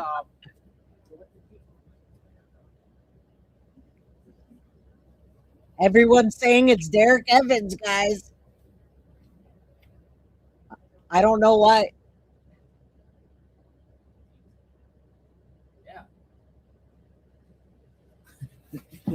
Here's security guard just asked me. The security guard for the Guthries don't even know what's going on. The security guy just came over and says, "What's going on?" Him, the security guard. He just watch. All right, look, here's another station. Annie Guthrie, husband, Nancy Guthrie, Dominic Evans, Nancy Guthrie's son-in-law. Let's take a look at that real quick. Again, I don't know what the source is, but I found the whole DE deal. So let's see what this DE trending now.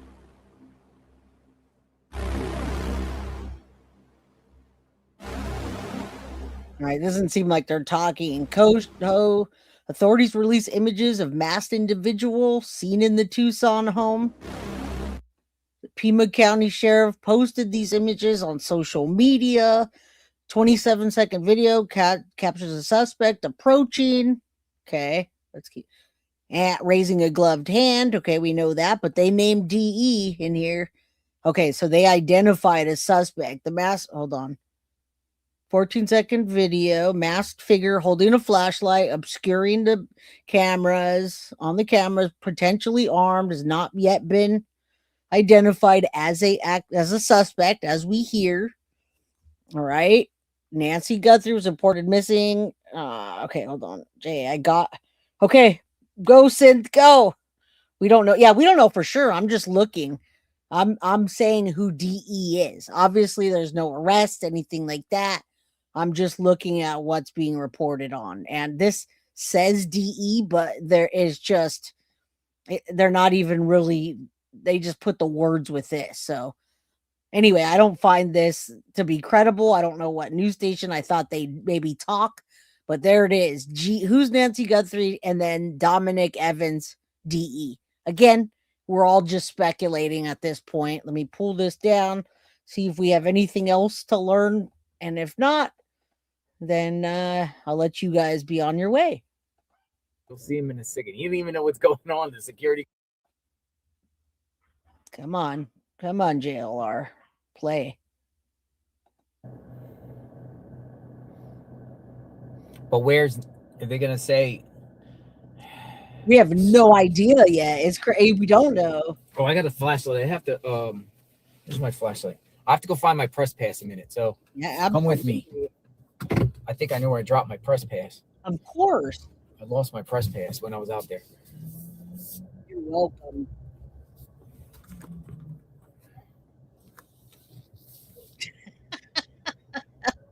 Can you make wino with tomatoes or apples? Asking for the band.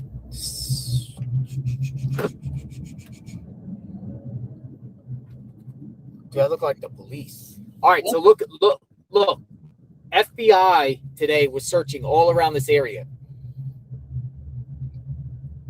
They were searching all around here. They were going door to door, but look how dark it is at night. You can't literally see anything. Yep.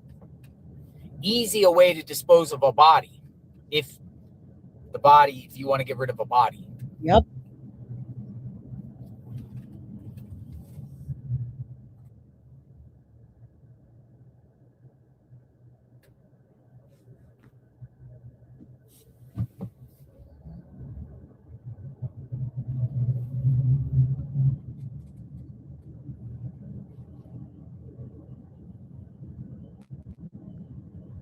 They were all door to door in this area. It was insanity today. But even if they have somebody detained that's connected with this case and they don't share where Nancy is, then, authorities have to still continue to look. Well, listen, if they don't share where Nancy is, then she's probably not alive, guys. The best thing to do for this guy Be very careful. would be to say, okay, Nancy's over here, go get her, because then it's just a kidnapping case and he'll get a deal. But if she's dead, he's going to have to tell them where the body is. And you're looking at 25 to life plus everything else, weapon charges, kidnapping, all kinds of stuff is going to go down. So if she were alive, you would think that they would be retrieving her right now. I don't think she's alive, guys. I'll be right back. Hey, beauty lover. It's just been bugging me all day.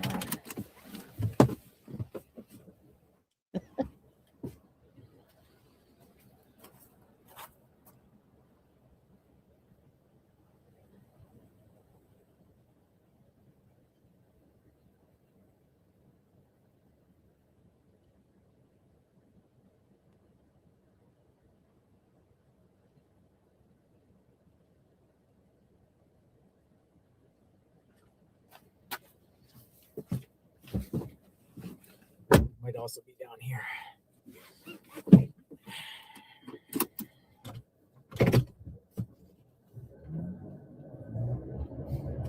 So yeah, FBI was going all over the place here today. That's crazy. But you can't see nothing. Nope, that's not literally.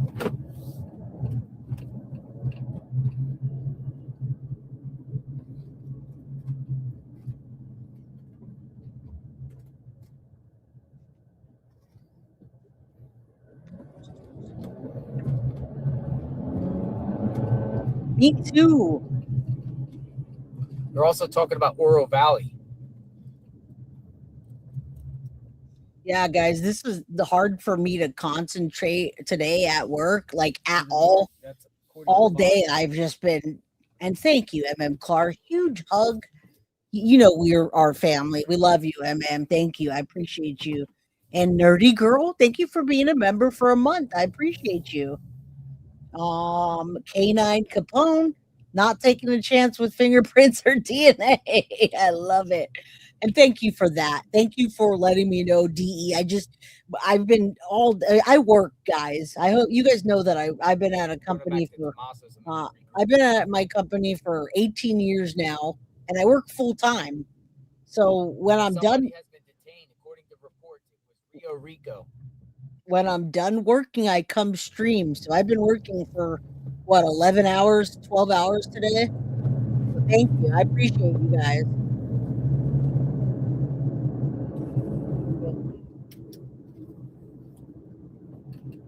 Yes, all day. All day I couldn't work. I worked, but it was hard. Rio Rico. The question is, why was FBI all around here today? Yes. I was excited. That's what's crazy. Me too.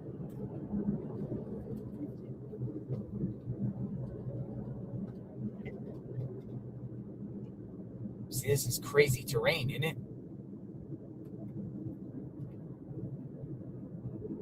Well, I'm going back to Tommaso's, how staging area. Yeah, Carly said, "Hey Jade, you can do some breaking news today." And I was like, "Nah, I'm working with my boss right now. I can't just hop off."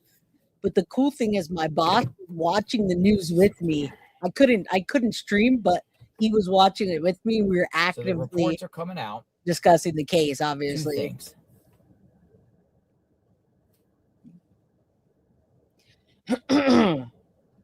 Yeah, we got it on. We did the ape. Thank you, Charisse. I'm just trying to see Whoever this is. Yeah, I'm just trying And to. it looks like it was in the town of Rio Rico. Rio, about 30 miles to the south of Rio Rico, Tucson. Report of law enforcement activity in the community of Rio Rico, south of Tucson. Now, we could go there if you want. If we get a location, we could go to Rio Rico if you guys want to go up to Rio Rico. South. But I also, Tucson. I'll just share with you 9:29 p.m. update. 9:29, which was 2 hours ago. So that's Eastern. Reports that LE is also headed north to Oro Valley area. It appears they might be going after more than one individual. Oh yeah, they're definitely going after more than in one Oro Valley. So guys.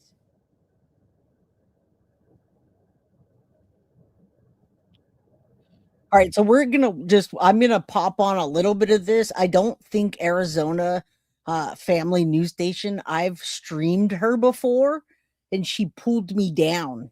So I'm not gonna watch him drive to Rio Rico. I'll let JLR is awesome to me. The coverage he does, he works hard. Where is Sean Evans located? Is there DNA in the home? Guaranteed he's a rookie wannabe. Oh yeah, definitely. But let me do this. They're live right here. Let me see if we get anything new. now some people are also talking about the school that Tommaso is affiliated with, the basis of Oro Valley. There it is right there. Oro Valley Police and Pima County Sheriff are involved with an operation. Woo, Cool and Chris, what's up, my friend?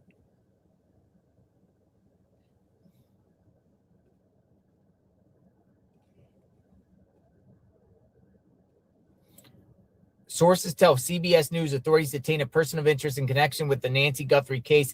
This as Oro Valley Police tell me, and this is coming from Laura Geller TV, tell me members of their regional SWAT team were activated to work on a mission with Pima County Sheriff.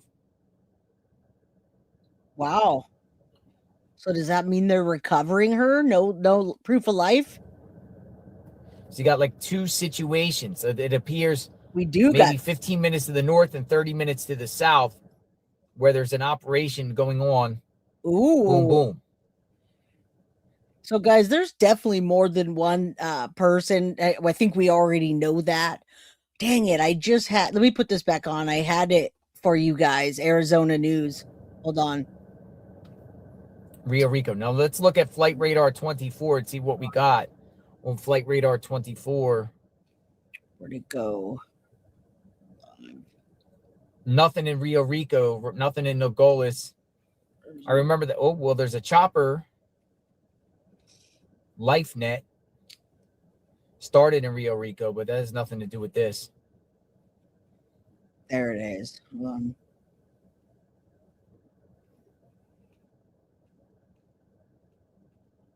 All right. So I'm not going to sit there watching JLR riding around, and we can sit here all night. I know you can. I know I can. I can sit here all night with you guys, but I can't because I want to go eat and check on my family's home. So let me just look at this real quick. This is the major break, and it's live. Let's see if we hear anything. Go down. Really, there's almost no visibility in any of those neighborhoods on the east side. So if you didn't know. Dang it. I didn't mean to do that. Hold on. It's live right now. I don't know why I did that. Sorry. Oh, did it end? What happened? Austin, thank you. And we are also following more breaking news tonight. An officer is in the hospital. What happened? That's it, huh? So we missed it. It ended a little bit ago. Former FBI agents and security specialists are weighing in tonight on that new surveillance video we've been talking about all day. And they're saying while it is short, it does give investigators a lot of information to go off of right now. Austin Walker live with us. You had a chance to talk with international security. All right, so that just went off. I'm going to remove this, go back to JLR, and we'll say our goodbyes. 1,500 people left in the house. And boy, do I appreciate you all so much. We started out with 7,000 people in chat today. I am live outside the. Come on, this gets wonky. I just want to play. We get a sense it's currently 10:06 on the East Coast. I would say approximately of 5:30 p.m. tonight, we started to detect that there was a lot of movement in law enforcement in the greater Tucson area, that there were a number of things that we needed to start to pay attention to. We continue to make our calls, discuss with who we needed to discuss the types of information that would get us to the point where we would report this news if it were true. And so we were talking about less than 5 hours when this really kind of kicked into gear. What it is about this video that may have been helpful or not to get to a point where you feel comfortable taking somebody in for questioning, it's not immediately clear. To me, what would be most important, just based on my experience of covering these cases and the dinners, the cheeseburgers, the hours on the phone, well, what was it that made the case for you? It's if they could find on this person any of the things that we're looking at. The multiple sets of gloves. I think everybody thinks there's multiple sets of gloves. That gun that sticks out so very clearly. Is the mask there? You're looking at the gun there on the photo. The backpack. If it's all together that's there, that's going to be incredibly powerful evidence. It will obviously give them confidence that they're keying in on the right person. If they found that, how much they found of that, we just don't know, Hallie. Tom, I'm going to let you get back to the. Okay, so listen, we're gonna go with this right now. They named DE in the paperwork. DE, we're speculating as being the band member Derek Evans. Okay, so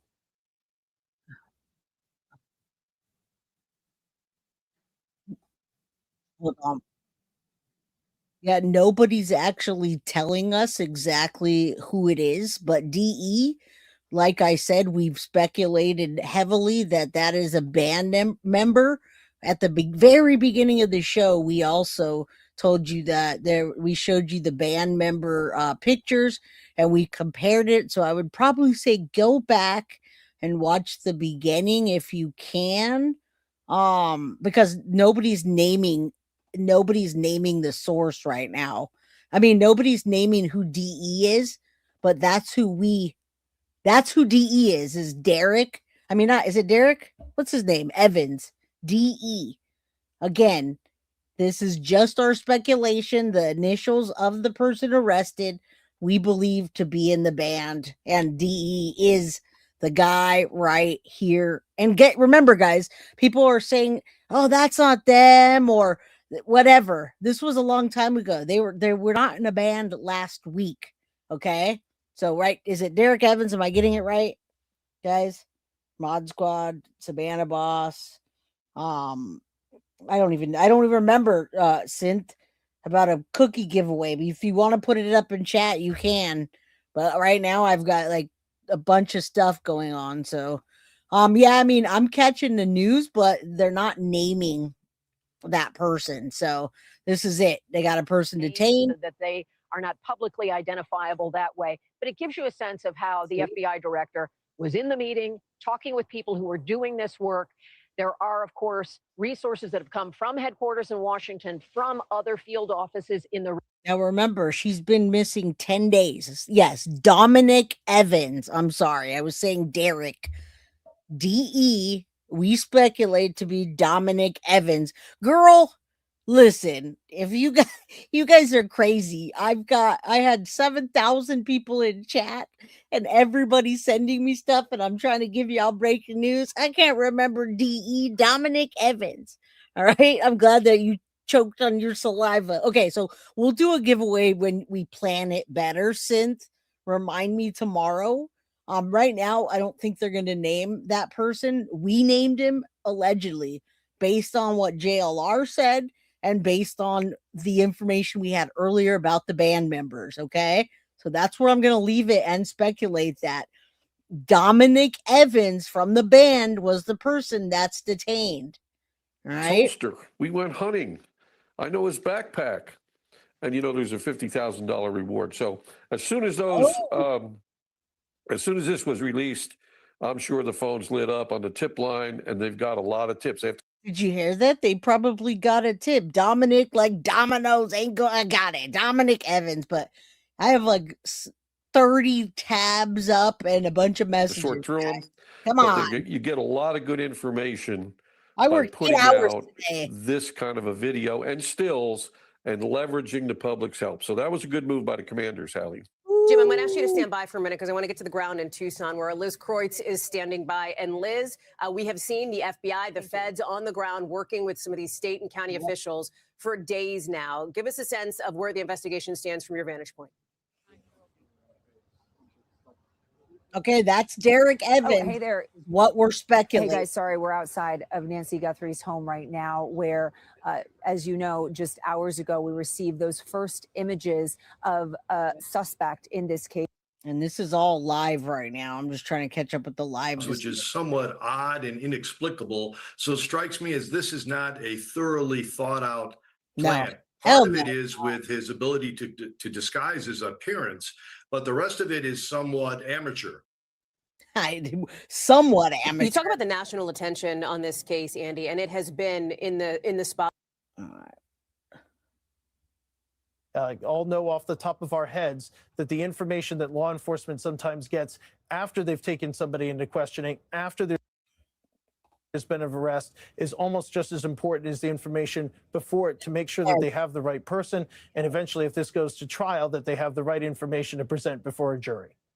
Tom, I'm going to ask you to stand by, and I want to bring in our colleague, our Chief Justice and National Affairs correspondent, Kelly O'Donnell, who is in Tucson for us tonight. And Kelly, we have seen, obviously, an active situation on the ground where you are. That was not altogether unexpected. The FBI had said they would have law enforcement officials and their personnel out going door to door, as this is a case that has gotten attention at the highest levels of the federal government, including from President Trump himself. Very much so. The president has made public his interest in seeing a resolution in this case. The FBI director has been in Arizona, unrelated business, but then made it his business to be a part of the Tucson Command Center. It is a 24/7 operation. In speaking with different sources, they are saying that this matter that Tom has been talking about, this detaining of a person for questioning, is the Pima County Sheriff's Department and not something that is directly led by the FBI. That is from multiple sources at the federal level, that this is Pima County Sheriff. Remember that Pima County is the lead agency supported by the FBI, because as of this point, what is known about these events and any criminal activity related to them is that it has happened within the borders of Pima County until there is information to suggest something else. At the same time, it is on its face obvious that this has been of national interest. The billboards with information about Nancy Guthrie spread across the Southwest region. As you have been so careful about this, what is important to know is the range of options of what this could be. It could be the person that's in the video, as you've discussed. It could also be someone who has other information that might be useful to investigators at this time. It could be someone that is brought into questioning based. Now, listen, if this is who they say it is, like Domino's, right? Derek Evans. I should just keep this pinned. If DE is Dominic Evans, not Derek. I said Domino's, and that's how tired I am. All right, so I know I'm tired, and it's in Pima County. They didn't go too far, and we're suspecting that it is Dominic Evans, one of the band members. He's not arrested. He's not convicted. All right. Yes, the guy that's detained. Kalisa says, thank you, Jay. You're the only YouTuber on this so fast. Well, there's a lot of people that are streaming it. I'm surprised. But you say he's in Marana, Arizona, or it could be some. All right, guys, we want to do a cookie giveaway, but I am not doing a cookie giveaway tonight. And I'm done streaming. I've been listening to this all day. Just remember what I said. I believe there was two different. They either changed or it's two different people, not the same stature, not even the same mask. If you look at the mask there, it goes all the way across. If you look at the mask, it goes up his nose, etc., etc. So we are going to do a giveaway, but I'm exhausted tonight, and I'm not going to do it tonight. I've been here for 3.5 hours, and I'm so grateful for every hour that you guys have been here with me. Right now, the resolution that we got today was breaking news. FBI releases suspects, images, and video. And if you go back and you have to rewatch this, please rewatch the first 45 minutes where I explained who I think these people or those person of interest is. Even on my thumbnail says, do they have their suspect? And then in parentheses, I put or suspect. So I have a clear theory over this. And our resolution today is that they have a person of interest named DE that's possibly connected to the band and the family as suspected. All right. So on that note, let's say a prayer that that Nancy Guthrie is alive and that this is going to be a rescue operation between tonight and tomorrow, that they're going to be led to her, not just her body, but her being alive. We pray, whoever you pray to, however hard you pray, let's pray that Nancy Guthrie is brought home today, not another day that goes by. And if she is no longer with us, that her body is recovered and returned to her family. All right, guys, there's still 1,230 people in chat. We do giveaways all the dang time. So we'll do another giveaway this week with some cookies. Synth is going to do something tonight or tomorrow, but we'll do it this week. She'll remind me before that. All right. So that being said, I love you guys. Welcome to all the new Crime Crew members that come over to Guilty of Crime, all the new subscribers. Do me a favor, hit that like button on your way out, hype my video, and share it with your community.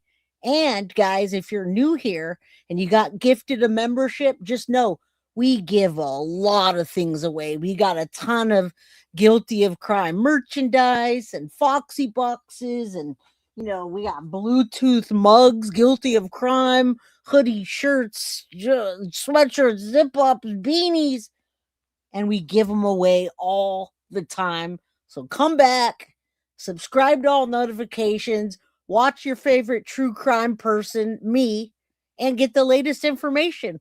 On that note, I'm out of here. Love you guys, and big, big, big prayers for the Guthrie family, and particularly Nancy Guthrie, that she's brought home. Remember, I'm on every day, Monday through Friday at 4 p.m. Pacific Standard Time or 7 p.m. Eastern. If you're in the Central Time, that would be 6 o'clock, 4 o'clock, 6 o'clock, and 7 o'clock. All right, guys, love you, and we'll be giving more things away later this week. Mwah! Thank you all. Appreciate you. Have a wonderful night. Guilty of Crime. I want to thank you for watching. If you enjoyed my content, please share this video, like, and subscribe. You can also follow me over at Facebook, Instagram, TikTok, X, or Gmail. If you'd like to donate to my channel, you can use Cash App or Venmo or PayPal. Thank you very much in advance. Guilty of Crime. Are you guilty?